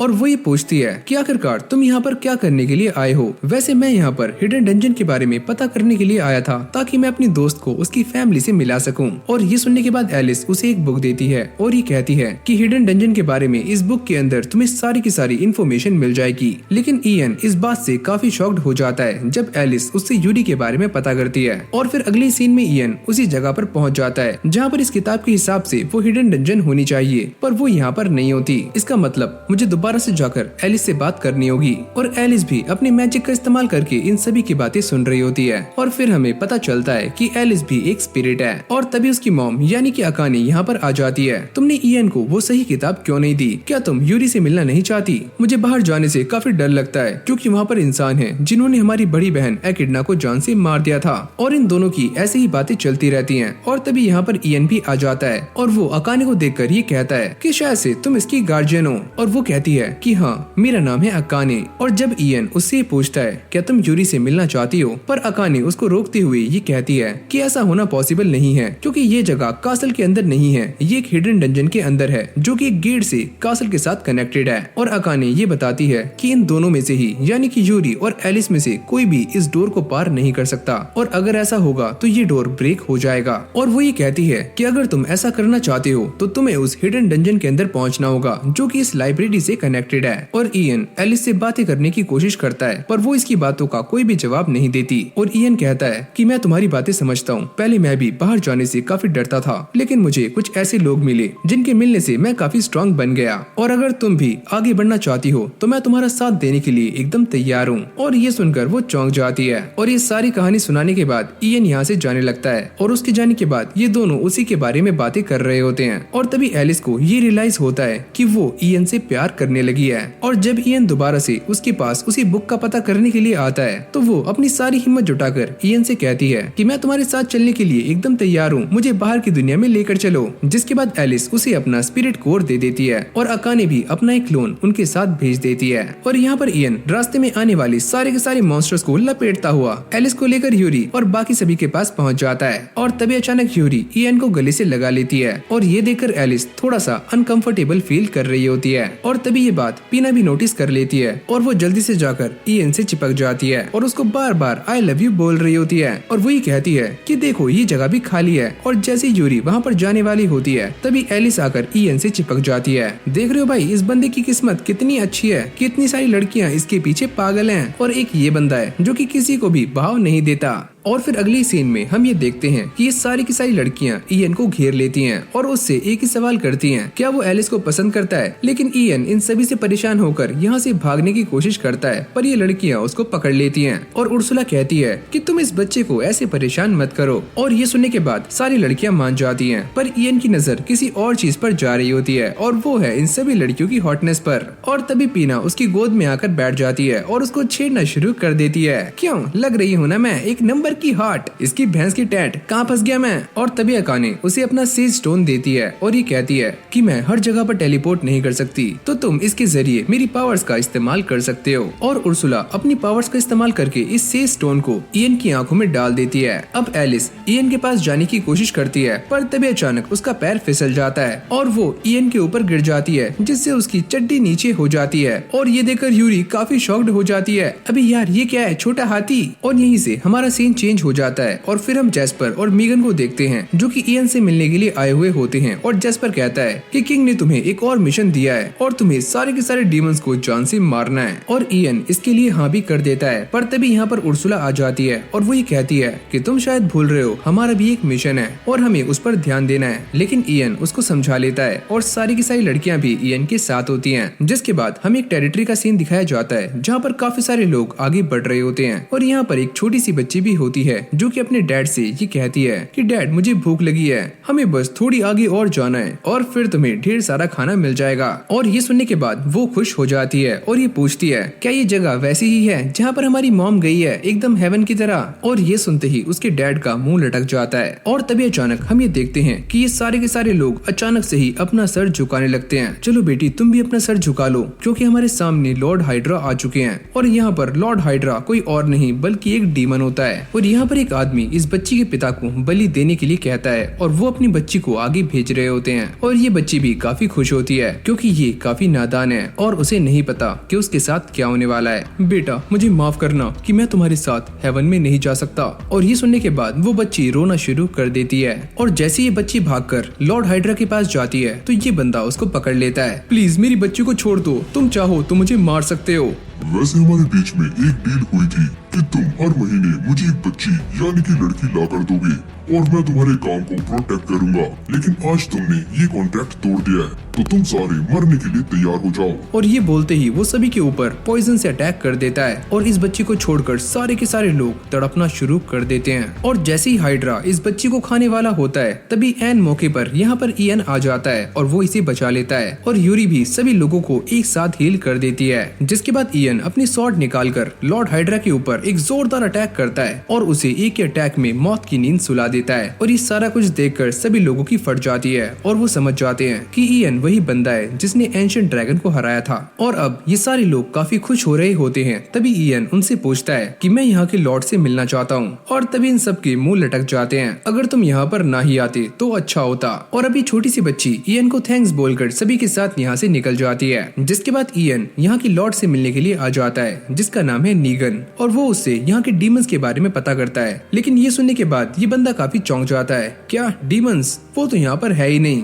वैसे मैंने यहाँ पर आते हुए रास्ते में एक काफी बड़ी लॉर्ड हाइड्रा को भी जान से मार दिया है। और ये सुनते ही नीगन के हाथ कांपने शुरू कर देते हैं। ये तुमने क्या किया? वो अकेला ही था जो कि इस गांव को प्रोटेक्ट किया करता था, लेकिन वो ऐसा करने के लिए हर महीने एक बच्ची को जान से मारता था। नीगन उससे कहता है कि तुम्हें इससे क्या, अगर किसी एक के मरने से पूरे गाँव की जान बच रही है तो इसी में ही सबकी भलाई है। और ये सारी बातें सुनने के बाद ईएन यहाँ से चला जाता है और नीगन शीशे में देखकर ये कहता है कि शैडो तुम बताओ कि मुझे क्या करना चाहिए। वैसे हाइड्रा की रिप्लेसमेंट ढूंढना इतना भी मुश्किल नहीं है तो तुम टेंशन मत लो। और वैसे भी ये ईएन तुम्हारे लिए काफी बड़ी दिक्कत हो सकता है क्योंकि ये एक मॉन्स्टर है तो तुम्हें इसे जान से मारना होगा। और ये सुनने के बाद नीगन काफी खुश हो जाता है, अरे हाँ हम उसे जान से मार देंगे और थैंक यू शैडो हमें बचाने के लिए। वैसे कमजोर इंसानों को मैनिपुलेट करना काफी आसान होता है और कुछ टाइम के बाद तुम्हारे शरीर पर मेरा कब्जा होगा। और जब ईएन यहाँ के लोगों से बात करने की कोशिश करता है तो ये सारे लोग उसे इग्नोर करना शुरू कर देते हैं और उन्हें देखकर ऐसा लगता है कि ये सारे के सारे लोग लॉर्ड नीगन से डरते हैं। पर यहीं पर एक और बंदा होता है जो कि ईएन को सारा कुछ बताने के लिए मान जाता है और वो ये कहता है कि जब से हाइड्रा मरा है तो यहाँ पर मॉन्स्टर्स ने अटैक करना शुरू कर दिया है और यहाँ की सारी जमीन बंजर हो चुकी है। और ये सुनने के बाद ईएन अपनी एबिलिटीज का इस्तेमाल करके यहाँ की बंजर भूमि को दोबारा से हरा भरा कर देता है और साथ में एक प्रोटेक्शन वॉल भी बना देता है जिससे मॉन्स्टर इस गांव के अंदर ना आ सके। और फिर ये बंदा एक पास्ट की कहानी बताता है और वो ये कहता है कि इस टेरिटरी के जो पिछले लॉर्ड थे वो काफी ज्यादा अच्छे थे, लेकिन जब से नीगन ने ये सारा कुछ संभाला है और लॉर्ड हाइड्रा के साथ अपना कॉन्ट्रैक्ट किया था तभी से इस टेरिटरी के बुरे दिन आने शुरू हो गए थे और जो भी उसके खिलाफ गया वो मारा गया। लेकिन तभी अचानक ईएन काफी शॉक्ड हो जाता है क्योंकि उनकी तरफ काफी सारे मॉन्स्टर्स बढ़ रहे होते हैं। मैं इन सबको जान से मार दूंगा और इस गाँव के ऊपर एक भी खरोच नहीं आने दूंगा। और अब ये सारे के सारे गाँव वाले उन मॉन्स्टर्स की आर्मी को देख लेते हैं और उन सभी को ऐसा लगता है कि ये दिन उनकी जिंदगी का आखिरी दिन है और आज वो सारे मरने वाले हैं। और ये सारा कुछ देखकर ईएन काफी गुस्से में आ जाता है और वो हवा में उड़ना शुरू कर देता है। मैं इन सभी के ऊपर एक भी खरोच नहीं आने दूंगा, चाहे ये मॉन्स्टर्स जितने भी हों, मैं इन सभी को जान से मार दूंगा। और ये उन सभी के ऊपर एक काफी खतरनाक अटैक भी करता है, पर ये मॉन्स्टर्स काफी ज्यादा होते हैं और इस अटैक का उनके ऊपर कोई भी फर्क नहीं पड़ता। और अब वो ईएन के पास आकर उस पर हमला करना शुरू कर देते हैं और वो भी अपनी पावर्स का इस्तेमाल करते हुए उन सभी को पेल रहा होता है। और अभी सारे के सारे गाँव वाले यहाँ से कल्टी मार रहे होते हैं, लेकिन तभी वो पीछे पलटकर देखते देखते हैं कि ईएन इन सभी मॉन्स्टर्स को काफी आराम से मार रहा है। अब वो अपनी स्वॉर्ड निकालकर एक काफी खतरनाक अटैक करने के लिए अपनी अटैक रेंज को बढ़ा रहा होता है और धीरे धीरे उसे और भी ज्यादा बड़ा कर रहा होता है। और ऐसा करना उसकी बॉडी के लिए काफी खतरनाक हो सकता है, लेकिन इसके बावजूद भी वो अपने अटैक रेंज को काफी वास्ट करता रहता है। और अब ये सारे के सारे मॉन्स्टर्स उसको घेर लेते हैं, लेकिन तभी अचानक ईएन अपना सबसे खतरनाक अटैक करता है और एक अटैक में सारे के सारे मॉन्स्टर्स को मौत की घाट उतार देता है और आराम से इस बैटल को जीत जाता है। पर इतना ज्यादा फाइट करने के बाद उसकी बॉडी काफी थक जाती है और वो बेहोश हो जाता है। और तभी यूरी उसको दोबारा से हील कर देती है और अब ये छोटी बच्ची भी उसे गले से लगा लेती है और सारे के सारे गांव वाले उसको थैंक्स बोल रहे होते हैं। जिसके बाद वही बंदा सामने आता है जिसकी जान ईएन ने बचाई थी और वही कहता है कि आखिरकार हम कब तक ऐसे जीते रहेंगे। इस बंदे ने बाहर से आकर हमारी जान बचाई, तो हमें भी अपनी जान बचाने के लिए लड़ना होगा। और ये सुनने के बाद सारे के सारे गांव वाले मोटिवेट हो जाते हैं और वो भी लड़ने के लिए एकदम तैयार हो जाते हैं। हम सारे उस निगन से डरते नहीं हैं, हम उसे सबक सिखा देंगे। क्या तुम सारे मेरे बारे में बात कर रहे हो? और निगन को देखते ही इन सभी की पैंट गीली हो जाती है, लेकिन उसके बावजूद भी ये सारे उसके सामने डटकर खड़े होते हैं। हम तुमसे डरते नहीं हैं और अब हम तुम्हारे सामने झुकने नहीं वाले। जिसके बाद निगन इन सभी को भड़काना शुरू कर देता है और वही कहता है, तुम्हें क्या लगता है कि ये बंदा एक आम इंसान है? ये बंदा एक डीमन है, क्योंकि एक आम इंसान कभी भी इतनी बड़ी डीमन आर्मी को हरा नहीं सकता। लेकिन अब ये सारे बंदे उसकी बातों पर बिलीव नहीं कर रहे होते। तुम मेरी बातों पर विश्वास करो, ये बंदा हमारी टेरिटरी के ऊपर कब्जा करना चाहता है, लेकिन अब मैं आ गया हूँ तो मैं तुम सबको बचा लूंगा। और अब ये सारे के सारे गाँव वाले उसकी बेइज्जती करनी शुरू कर देते हैं कि हमें तुम्हारे जैसे लीडर की कोई भी जरूरत नहीं है, हमें एक ऐसा लीडर चाहिए जो कि हमारे साथ लड़ सके, जैसे कि तुम्हारे फादर थे। और ये सुनते ही उसके सर में दर्द होना शुरू हो जाता है और उसे अपने फादर की एक झलक दिखाई देती है। प्लीज शैडो मेरी हेल्प करो। जिसके बाद वो अपने पास से एक मिरर निकालता है और जैसे वो उसे खोलने वाला होता है तो ईएन अपने मैजिक का इस्तेमाल करके ये पता लगाता है कि आखिरकार ये क्या चीज है और वो ये समझ जाता है कि इस चीज के ऊपर भी कंसीलमेंट मैजिक का इस्तेमाल किया गया है, जैसे कि ज़ॉइड के ऊपर हुआ था। और वो इसे रोकने की काफी कोशिशें करता है, पर ये उस मिरर को खोल देता है। और अब निगन शैडो से बात कर रहा होता है और शैडो उससे कहता है कि तुम एक काम करो, इन सभी को जान से मार दो, और हाँ इन सभी के साथ भी वही करना जो कि तुमने अपने पिता के साथ किया था। और यहीं से हमारी कहानी एक फ्लैशबैक में जाती है, जहाँ पर हम निगन के फादर को देखते हैं जो कि सारे के सारे गांव वालों की हेल्प कर रहे होते हैं। और निगन भी उन्हें देखकर काफी खुश होता है और वो भी यही सोचता है कि वो भी बड़ा होकर सभी की हेल्प करेगा। लेकिन इस जगह पर सारे के सारे बच्चे निगन से काफी नफरत करते हैं और उन्हें ऐसा लगता है कि अगर वो निगन के साथ खेलेंगे तो वो भी बीमार पड़ सकते हैं, क्योंकि निगन की बॉडी काफी कमजोर होती है। और अब वो रोते हुए जा रहा होता है और तभी वो कुछ बंदों को ये बोलते हुए सुनता है कि निगन उनका सगा बेटा नहीं है, उन्होंने इसे गोद लिया है और वो तो लॉर्ड की तरह दिखता भी नहीं है। और ये सुनने के बाद उसे काफी ज्यादा बुरा लगता है और वो रोते हुए यहाँ से जा रहा होता है। और तभी उसकी मुलाकात शैडो से होती है जो कि उसे अपना दोस्त बना लेता है, लेकिन ये दोस्ती उसे भारी पड़ती है और शैडो की वजह से उसके डैड मारे जाते हैं। पर निगन को इस बात की भनक नहीं होती और अब प्रेजेंट में निगन शैडो से बातें कर रहा होता है और शैडो उससे कहता है, मुझे लगता है कि तुम अब भी नहीं समझे, वो तुम थे जिसने अपने डैड की जान ली है। अरे नहीं, मैं वो नहीं था, मैं तो उनकी जान बचाना चाहता था, लेकिन तुमने उन्हें बचाने के लिए जिस जड़ी बूटी का इस्तेमाल किया, मैंने उस बुक के अंदर से उसके शब्दों को बदल दिया, जिससे वो एक अमृत से जहर बन गई, यानी कि तुमने अपने डैड को जहर दिया। और ये सारा कुछ सुनने के बाद निगन काफी परेशान हो जाता है और इसी मौके का फायदा उठाकर शैडो उसकी बॉडी को अपने कंट्रोल में कर लेता है। और अब उर्सुला ईएन को ये बताती है कि शैडो कंसीलमेंट स्किल का इस्तेमाल कर रहा है और तुम अपने अप्रेजल का इस्तेमाल करने के बाद भी इसके बारे में पता नहीं लगा सकते। और ये सुनने के बाद ईएन को काफी गुस्सा आ जाता है और वही कहता है कि निगन कहाँ पर है? ये देखो मैं तुम्हारे सामने खड़ा हूँ और वो बंदा काफी कमजोर था और मैंने उसके दिमाग के साथ बस थोड़ी सी छेड़छाड़ की है। और ये सारी बातें सुनने के बाद ईएन का खून खोलना शुरू हो जाता है और निगन ये बताता है कि तुम्हारे यहाँ पर आने से पहले मैंने सभी लोगों को डीमन वर्ल्ड में भेजना शुरू कर दिया था, लेकिन तुम्हारे यहाँ पर आने के बाद ये सारा कुछ बर्बाद हो गया और तुम्हारी हाइड्रा को मारने के बाद मेरे पास बस एक ही काम बाकी है और वो है तुम्हें जान से मारना। और हाँ, अगर तुम मुझे मारोगे तो निगन की बॉडी भी खत्म हो जाएगी, यानी कि वो भी मारा जाएगा। और ये बोलते ही वो ईएन के ऊपर अटैक्स करना शुरू कर देता है और ईएन उसके सारे अटैक से बचता हुआ उसे एक बैरियर के अंदर कैद करने की कोशिश करता है, लेकिन वो इस बैरियर को काफी आराम से तोड़ देता है। अरे सुनो बच्चों, वैसे हम डीमंस को एंटी स्पिरिट आर्ट आता है, तो इस तरह के मैजिक का हमारे ऊपर कोई भी असर नहीं होने वाला। और तभी अचानक हम ये देखते हैं कि शैडो यहाँ पर काफी सारे मॉन्स्टर्स को समन कर लेता है और ये सारे मॉन्स्टर्स इंसानों पर हमले कर रहे होते हैं, लेकिन तभी ईएन अपनी स्किल का इस्तेमाल करके सारे के सारे इंसानों को बचाना शुरू कर देता है। पर तभी अचानक ईएन के मुंह पर एक जोरदार मुक्का पड़ता है। तुम्हें क्या लगता है कि तुम यहाँ पर अकेले हो? और फिर वो ईएन के ऊपर एक के बाद एक ताबड़तोड़ अटैक्स करना शुरू कर देता है, लेकिन वो भी अपनी मैजिक का इस्तेमाल करके इसके सारे के सारे अटैक्स को ब्लॉक कर रहा होता है। लेकिन इस स्किल का इस्तेमाल करने के बाद ईएन एकदम से फ्रीज हो जाता है। वैसे तुम मुझे मारकर इन सारे के सारे गांव वालों को बचा सकते हो,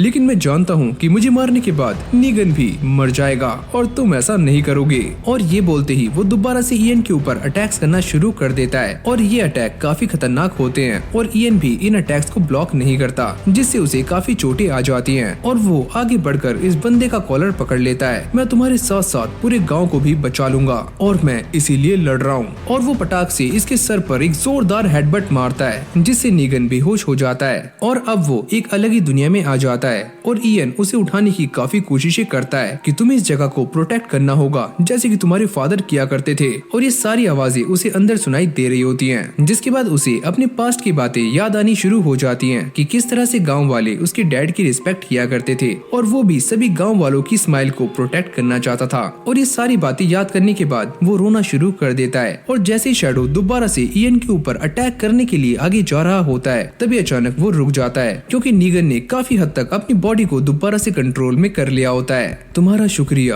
ईएन। और ये बोलने के बाद वो एक खंजर निकालकर सीधा अपने शरीर में घुसा देता है, जिससे शैडो और ये दोनों मारे जाएं। लेकिन ऐसा होने के बाद शैडो उसकी बॉडी से निकलकर इस छोटी सी बच्ची की तरफ जाना शुरू कर देता है। लेकिन तभी ईएन उसके सर में अपनी सॉर्ड घुसा देता है और वो यूरी का इस्तेमाल करके नीगन को हील करना शुरू कर देता है। लेकिन वो काफी ट्राई करने के बाद भी इसको हील नहीं कर पाता, जिससे वो काफी सैड हो जाता है। लेकिन तभी अचानक यूरी बाहर आ जाती है और वो अपनी पूरी ताकत लगाकर इसको हील करना शुरू कर देती है। और अब ईएन भी उसकी हेल्प कर रहा होता है और थोड़ी देर के बाद वो दोनों इसे पूरी तरह से हील कर देते हैं। आखिरकार तुमने मेरी जान क्यों बचाई, जबकि तुम मुझे सैक्रिफाइस करके इस पूरे गांव को बचा सकते थे। जिसके बाद सारे के सारे गांव वाले आगे आ जाते हैं और ये बंदा कहता है कि तुम इतनी जल्दी मर नहीं सकते, और वैसे भी अगर हम तुम्हें सैक्रिफाइस कर देते तो तुम में और हम में कोई भी अंतर नहीं रहता और तुम्हें अपने गुनाहों की माफी मांगनी है और साथ में भरपाई भी करनी है। और ये सारा कुछ करने के बाद यूरी काफी कमजोर हो जाती है और जैसे वो गिरने वाली होती है तभी ईएन उसको संभाल लेता है और अब सारी की सारी स्पिरिट्स यहाँ पर आ जाती हैं। लेकिन तभी एलिस ये नोटिस करती है कि इतना खतरनाक अटैक होने के बाद भी शैडो अब भी जिंदा है और वो रेंग रेंग कर यहाँ से भागने की कोशिश कर रहा है। लेकिन तभी पीना अपने बैरियर से उसे फंसा लेती है, जिसके बाद ईएन उसके पास आ जाता है और ये पूछता है, पहले मुझे ये बताओ कि मुझे मारने के लिए तुम्हें यहाँ पर किसने भेजा?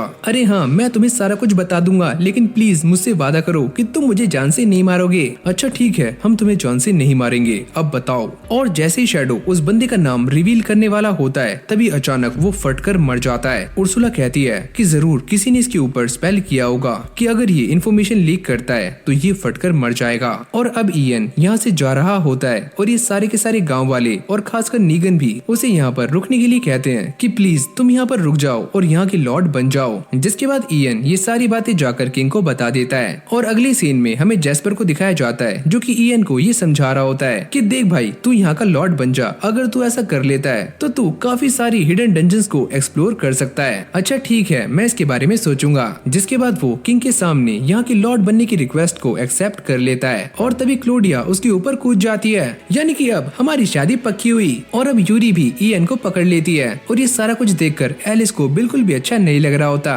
क्या बात है बड़ी बहन, मुझे ऐसा लगता है कि तुम्हारा कंपटीशन डे बाय डे बढ़ता ही जा रहा है। और फिर हम दो लो लेवल के डीमंस को देखते हैं जो कि आपस में बातें कर रहे होते हैं। तुम्हें पता है कि एक लंगूर ने फेल्को और शैडो को जान से मार दिया है और मुझे ऐसा लगता है कि ये नोबल डीमंस इतने भी स्ट्रॉन्ग नहीं होते जितना कि वो बताते हैं। लेकिन तभी अचानक से ये डीमन मारा जाता है और ये करने वाली एक लड़की होती है और इसने एक बंदे को पकड़ा हुआ होता है और ये उसे मारने ही वाली होती है, लेकिन वो इसे छोड़ देती है। वैसे मेरा नाम है इयोना और मैं तुम्हें छोड़ रही हूँ, लेकिन जल्दी से इस गंदगी को साफ करो। और अगली सीन में हम एकिडना को देखते हैं जो कि अपने क्रिस्टल बॉल में ईएन पर ही नजर रख रही होती है और तभी यहाँ पर इयोना आ जाती है। मुझे ऐसा लगता है कि आपको इसमें काफी इंटरेस्ट है। अरे हाँ, इंटरेस्ट क्यों ना हो, क्योंकि इसके पास काफी अलग और कीमती आंखें हैं। और इयोना भी इस बात को चेक करने के लिए काफी ज्यादा एक्साइटेड होती है और एकिडना उसे एक मैप देती है और ये कहती है कि तुम्हें बस एक स्पिरिट को पकड़ना है, जिसके बाद ईएन खुद ही तुम्हारे पास आ जाएगा। जिसके बाद इयोना अपने काम के लिए निकल जाती है। और फिर अगले सीन में हम ये देखते हैं कि ये सारे लोग आराम से खड़े हुए बातें कर रहे होते हैं, लेकिन तभी अचानक यहाँ पर एक स्पिरिट आ जाती है जिसको देखकर इयन काफी चौंक जाता है और पीना ये बताती है कि ये हमारी दूसरी सबसे बड़ी बहन है जिसका नाम है कुर्श। जिसके बाद इयन भी अपने आप को इंट्रोड्यूस करता है और फिर कुर्श ये बताती है कि एक डीमन है जो कि यांद्रसिल पर अटैक कर रहा है। अच्छा, मैं तुम्हारी हेल्प करने के लिए तैयार हूँ, लेकिन तुम्हारा यांद्रसिल कहाँ पर है? और वो कहती है कि वो मेरे पीछे नहीं है, वो मी के यांद्रसिल के पीछे है। एलिस कहती है क्या तुम उसे अपनी ताकत का इस्तेमाल करके हरा नहीं सकती? मैं ऐसा कर सकती हूँ, लेकिन मेरी पावर्स को कंट्रोल करना काफी मुश्किल है, जिससे सारा कुछ तबाह भी हो सकता है। और यहाँ पर कुछ खुद नहीं होती, ये तो बस उसकी एक स्पिरिट होती है। इयन कहता है कि मैं तुम्हारी हेल्प करने के लिए वहाँ पर जरूर आऊंगा, तुम बस उन डीमंस को थोड़ी देर और रोक कर रखो। जिसके बाद इयन एक जंगल के अंदर आ जाता है और वो अपनी आई का इस्तेमाल करके आगे बढ़ रहा होता है, लेकिन तभी अचानक उर्सुला उसको रोक देती है और जैसे वो ऊपर देखता है तो यहाँ पर काफी सारी मधुमक्खियां होती हैं जिनको एक डीमन कंट्रोल कर रहा होता है। और ये डीमन एक लड़की होती है जिसका नाम है हॉर्नेट कि मैं एक नोबल डीमन हूँ और तुम अब मरने के लिए तैयार हो जाओ। और जैसे ये इयन के ऊपर अटैक करती है तो इयन गायब होकर फटाक से इसके पीछे आ जाता है और अपनी स्वॉर्ड इसकी छाती के आर पार कर देता है, लेकिन ये हॉर्नेट उससे बच जाती है। मैं इन सारी मधुमक्खियों में से कोई एक हूँ, अगर तुम्हारे अंदर दम है तो मुझे ढूंढ कर दिखाओ। वैसे मुझे तुम्हें ढूंढने की जरूरत नहीं है क्योंकि मैं तुम सभी को ही खत्म करने वाला हूँ। और ये बोलने के बाद इयन उन सारी की सारी मधुमक्खियों के ऊपर काफी खतरनाक अटैक्स करना शुरू कर देता है, जो देखकर हॉर्नेट की फटनी शुरू हो जाती है और वो यहाँ से भागकर एक पोर्टल की तरफ जा रही होती है। और जैसी वो इसके अंदर जाने वाली होती है तभी अचानक इयोना इसके अंदर से आ जाती है। वैसे तुम कहाँ पर जा रही थी? और ये देखकर हॉर्नेट की टांगे कांपने लगती है, जिसके बाद इयोना उसे जान से मार देती है। और जैसे इयोना पलट कर देखती है तो इयन उसके पीछे ही खड़ा होता है और वो ये कहती है कि मेरा नाम है इयोना और मैं 5th रैंक की नोबल डीमंस की हेड हूँ। मुझे ऐसा लगता है कि ये वही डीमन है जिसके बारे में कुर्श ने हमें बताया था और ये पावर के मामले में हॉर्नेट से काफी अलग है। लेकिन तभी अचानक हम ये देखते हैं कि इयन उसके पास पहुंचकर उसके ऊपर मुक्कों की बारिशें करना शुरू कर देता है और उसे काफी गंदे तरीके से मारता है। और इतना पिटने के बाद भी इयोना स्माइल कर रही होती है। मुझे पिटकर काफी ज्यादा अच्छा लग रहा है, चलो किसी ने इतने लंबे टाइम के बाद मेरे मुंह से खून निकाल ही दिया। जिसके बाद वो इयन के ऊपर एक काफी खतरनाक अटैक करती है और उसको ऐसा लगता है कि इस अटैक से इयन का काम तमाम हो जाएगा, लेकिन इयन इस अटैक को पैरी कर देता है और ये अटैक उल्टा आकर इसी को ही लग जाता है। और इस सभी से इयोना काफी शॉक्ड हो रही होती है, पहले इसने मेरे अटैक को पैरी कर दिया और अब मैं अपने अटैक को डॉच नहीं कर पाई, ये सारा कुछ न जाने क्या हो रहा है। लेकिन तभी अचानक इयन अपनी स्वॉर्ड निकालकर इसके सर को धड़ से अलग कर देता है, लेकिन वो ये नोटिस करता है कि ये अब भी जिंदा है और वो ये बताता है कि मैंने तुम्हारे ऊपर न जाने कितनी बार लेवल ड्रेन का इस्तेमाल किया है और जब जब मैंने तुम्हें हिट किया मैंने हर बार तुम्हारे ऊपर इसी स्किल का इस्तेमाल किया। और ये सारा कुछ सुनने के बाद इयोना काफी शॉक्ड हो जाती है। तुम ये क्या बोल रहे हो? मैं काफी स्ट्रॉन्ग डीमन हूँ और मेरे पास कुछ ऐसी पावर्स हैं जो कि कुछ चुने हुए डीमंस को ही मिलती हैं, लेकिन अब वो पावर्स तुम्हारे पास से जा चुकी हैं और तुम एक काफी कमजोर डीमन बन चुकी हो। अब इयोना के पास यहाँ से निकलने के अलावा कोई और चारा नहीं बचता, जिसके बाद वो एक पोर्टल खोलकर यहाँ से भागने की कोशिश करती है और ये कहती है कि मैं तुम्हें हरा देती अगर तुम लेवल ड्रेन स्किल का इस्तेमाल नहीं करते। और इयन भी उसके पीछे जाने की कोशिश करता है पर उर्सुला उसको रोक देती है। तुम्हारे पास पहले ही एक और इम्पोर्टेंट काम है। जिसके बाद एलिस इयन को लेकर एक नई जगह पर आ जाती है और वो ये कहती है कि मैं और कुर्श तुम्हें इसके अंदर ही मिलेंगे। इस जगह को देखकर मुझे ऐसा लग रहा है कि पक्का इसके अंदर कोई न कोई कीमती चीज है। एलिस ये कहती है कि कोई भी नॉर्मल आंखों से इस जगह को देख नहीं सकता। अच्छा, तो मैं इस जगह को इसीलिए देख पा रहा हूँ क्योंकि मेरे पास स्पिरिट आई है। और तभी अचानक इनके सामने का दरवाजा खुल जाता है और ये एक काफी सुंदर जगह पर आ जाते हैं। और जैसे ये दोनों आगे जाते हैं तो ये सारी की सारी स्पिरिट्स इयन की आंखों से बाहर आ जाती हैं और यूरी बाहर निकलते ही कुर्श को गले से लगा लेती है। जिसके बाद पीना और कुर्श मिलकर एलिस को छेड़ना शुरू कर देते हैं और ये सारा कुछ देखकर इयन भी काफी खुश होता है। वैसे मी कहाँ पर है? कुर्श कहती है कि वो देखो वो सो रही है। और जैसे इयन उसके पास जाकर देखता है तो वो ये नोटिस करता है कि मी एक काफी छोटी बच्ची है। ये तो काफी छोटी बच्ची है और मुझे इसे परेशान नहीं करना चाहिए। लेकिन पीछे जाते हुए उसका पैर एक लकड़ी पर पड़ जाता है जिससे मे उड़ जाती है और अपने सामने एक अनजान आदमी को देखकर वो जोर जोर से रोना शुरू कर देती है। और अब इयन उसे चुप कराने के लिए एक काफी अजीब सा फेस बनाता है और ये गंदा सा फेस देखकर वो और भी ज्यादा रोना शुरू कर देती है। लेकिन जैसे यूरी उसके सामने आती है तो वो चुप हो जाती है और यूरी को गले से लगा लेती है। और अब वो अपनी सारी की सारी बहनों को देखकर काफी खुश भी हो रही होती है। चलो फाइनली ये चुप तो हुई। अरे नहीं, ये वही बंदा है जो कि बाहर से हमारे ऊपर अटैक कर रहा था। लेकिन यूरी उसे सारा कुछ समझा देती है और मैं इयन से माफी मांगती है। अरे नहीं, ये सारी मेरी ही गलती है क्योंकि मैंने तुम्हें आकर अचानक से चौंका दिया था। और अब ये दोनों काफी मस्ती करना शुरू कर देते हैं और इयन उसे लेकर आसमान में चला जाता है लेकिन इन सारी बहनों को काफी टेंशन हो रही होती है कहीं मैं ऊपर जाकर रोना धोना शुरू ना कर दे। लेकिन जैसे ही ईयन नीचे लैंड करता है तो मैं काफी खुश होती है और अब वो अपनी सारी बहनों को यहाँ से चलने के लिए कहती है और ईयन कुश से पूछता है क्या तुम भी हमारे साथ चलोगी? अरे नहीं, मैं यहाँ पर रहकर इस पूरी जगह को प्रोटेक्ट करूंगी। लेकिन ईयन उससे कहता है कि तुम चिंता मत करो, मैं अपनी क्लोन को यहाँ पर छोड़ दूंगा और साथ में बाहर एक बैरियर भी लगा दूंगा तो तुम हमारे साथ चल सकती हो। जिसके बाद वो अपना और मे का स्पिरिट कोर ईयन को दे देती है और अब ईयन उर्सुला से बातें कर रहा होता है और वही बताता है कि पहले मैं काफी कमजोर था और मेरे अंदर बस नेगेटिविटी ही भरी हुई थी, लेकिन जब से मैं इन सभी से मिला हूँ तो मैं अपने आप को काफी लकी महसूस करता हूँ क्योंकि मैं इन सभी के चेहरों पर स्माइल ला सका हूँ और मैं स्माइल को हमेशा ही बरकरार रखना चाहता हूँ। और ये सारी बातें सुनने के बाद उर्सुला ईयन की जर्नी के बारे में सोच रही होती है कि पहले ईयन कैसा था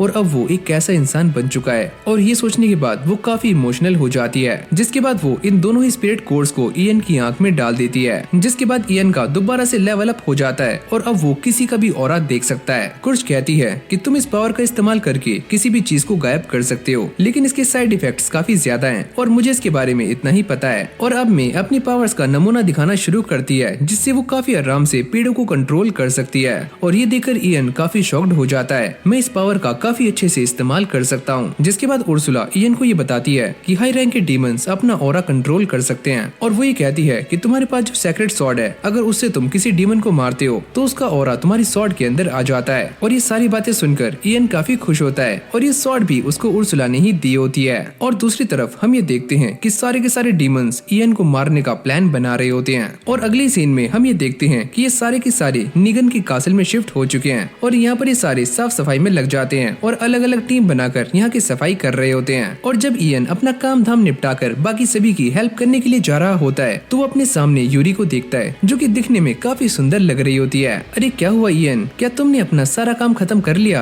अरे हाँ, मैं अपना सारा काम खत्म कर चुका हूँ। वैसे ईयन तुम मुझे ये बताओ कि मैं इन कपड़ों में कैसी लग रही हूँ? और वो थोड़ा शर्माते हुए ये कहता है कि तुम एक नंबर की पटाखा लग रही हो, बोले तो फुलझड़ी। और अब वो ईयन का हाथ पकड़कर उसे बाहर लेकर जाती है और ईयन ये नोटिस करता है कि सारी की सारी लड़कियों ने काफी अच्छे कपड़े पहने हुए होते हैं और ये सारी लड़कियाँ काफी क्यूट लग रही होती हैं। लेकिन जैसे वो कुर्श को देखता है तो वो हक्का बक्का रह जाता है क्योंकि कुर्श काफी हॉट लग रही होती है। और तभी अचानक पीना उसके लिए ड्रेस लेकर आ जाती है कि चलो तुम इसे पहन लो। अरे नहीं नहीं, मुझे इसकी जरूरत नहीं है। लेकिन तभी उर्सुला उसको पेलना शुरू कर देती है, चुपचाप इसे पहन ले। और इसे पहनने के बाद ईयन काफी हैंडसम लग रहा होता है और ये देखकर एलिस शर्माना शुरू कर देती है और वो उसकी तरफ देखती भी नहीं है। और यूरी भी उसे देखकर काफी खुश हो रही होती है, तुम तो दिखने में प्रिंस लग रहे हो। और तभी अचानक यूरी उसके हाथ को पकड़ लेती है और उसे डांस करने के लिए इनवाइट करती है। अरे नहीं नहीं, मुझे डांस करना नहीं आता। और एलिस ये सारा कुछ देखकर अंदर ही अंदर जेलस फील कर रही होती है, लेकिन यूरी उसे भी डांस करने के लिए इनवाइट करती है। जिसके बाद ये सारे डांस करना शुरू कर देते हैं और काफी एंजॉय भी करते हैं। और जैसे ही ये पार्टी खत्म होती है तो ईयन और यूरी आपस में बात कर रहे होते हैं और यूरी ईयन को थैंक्स बोलती है, तुम्हारा शुक्रिया कि तुमने मुझे मेरी बहनों से मिलवा दिया।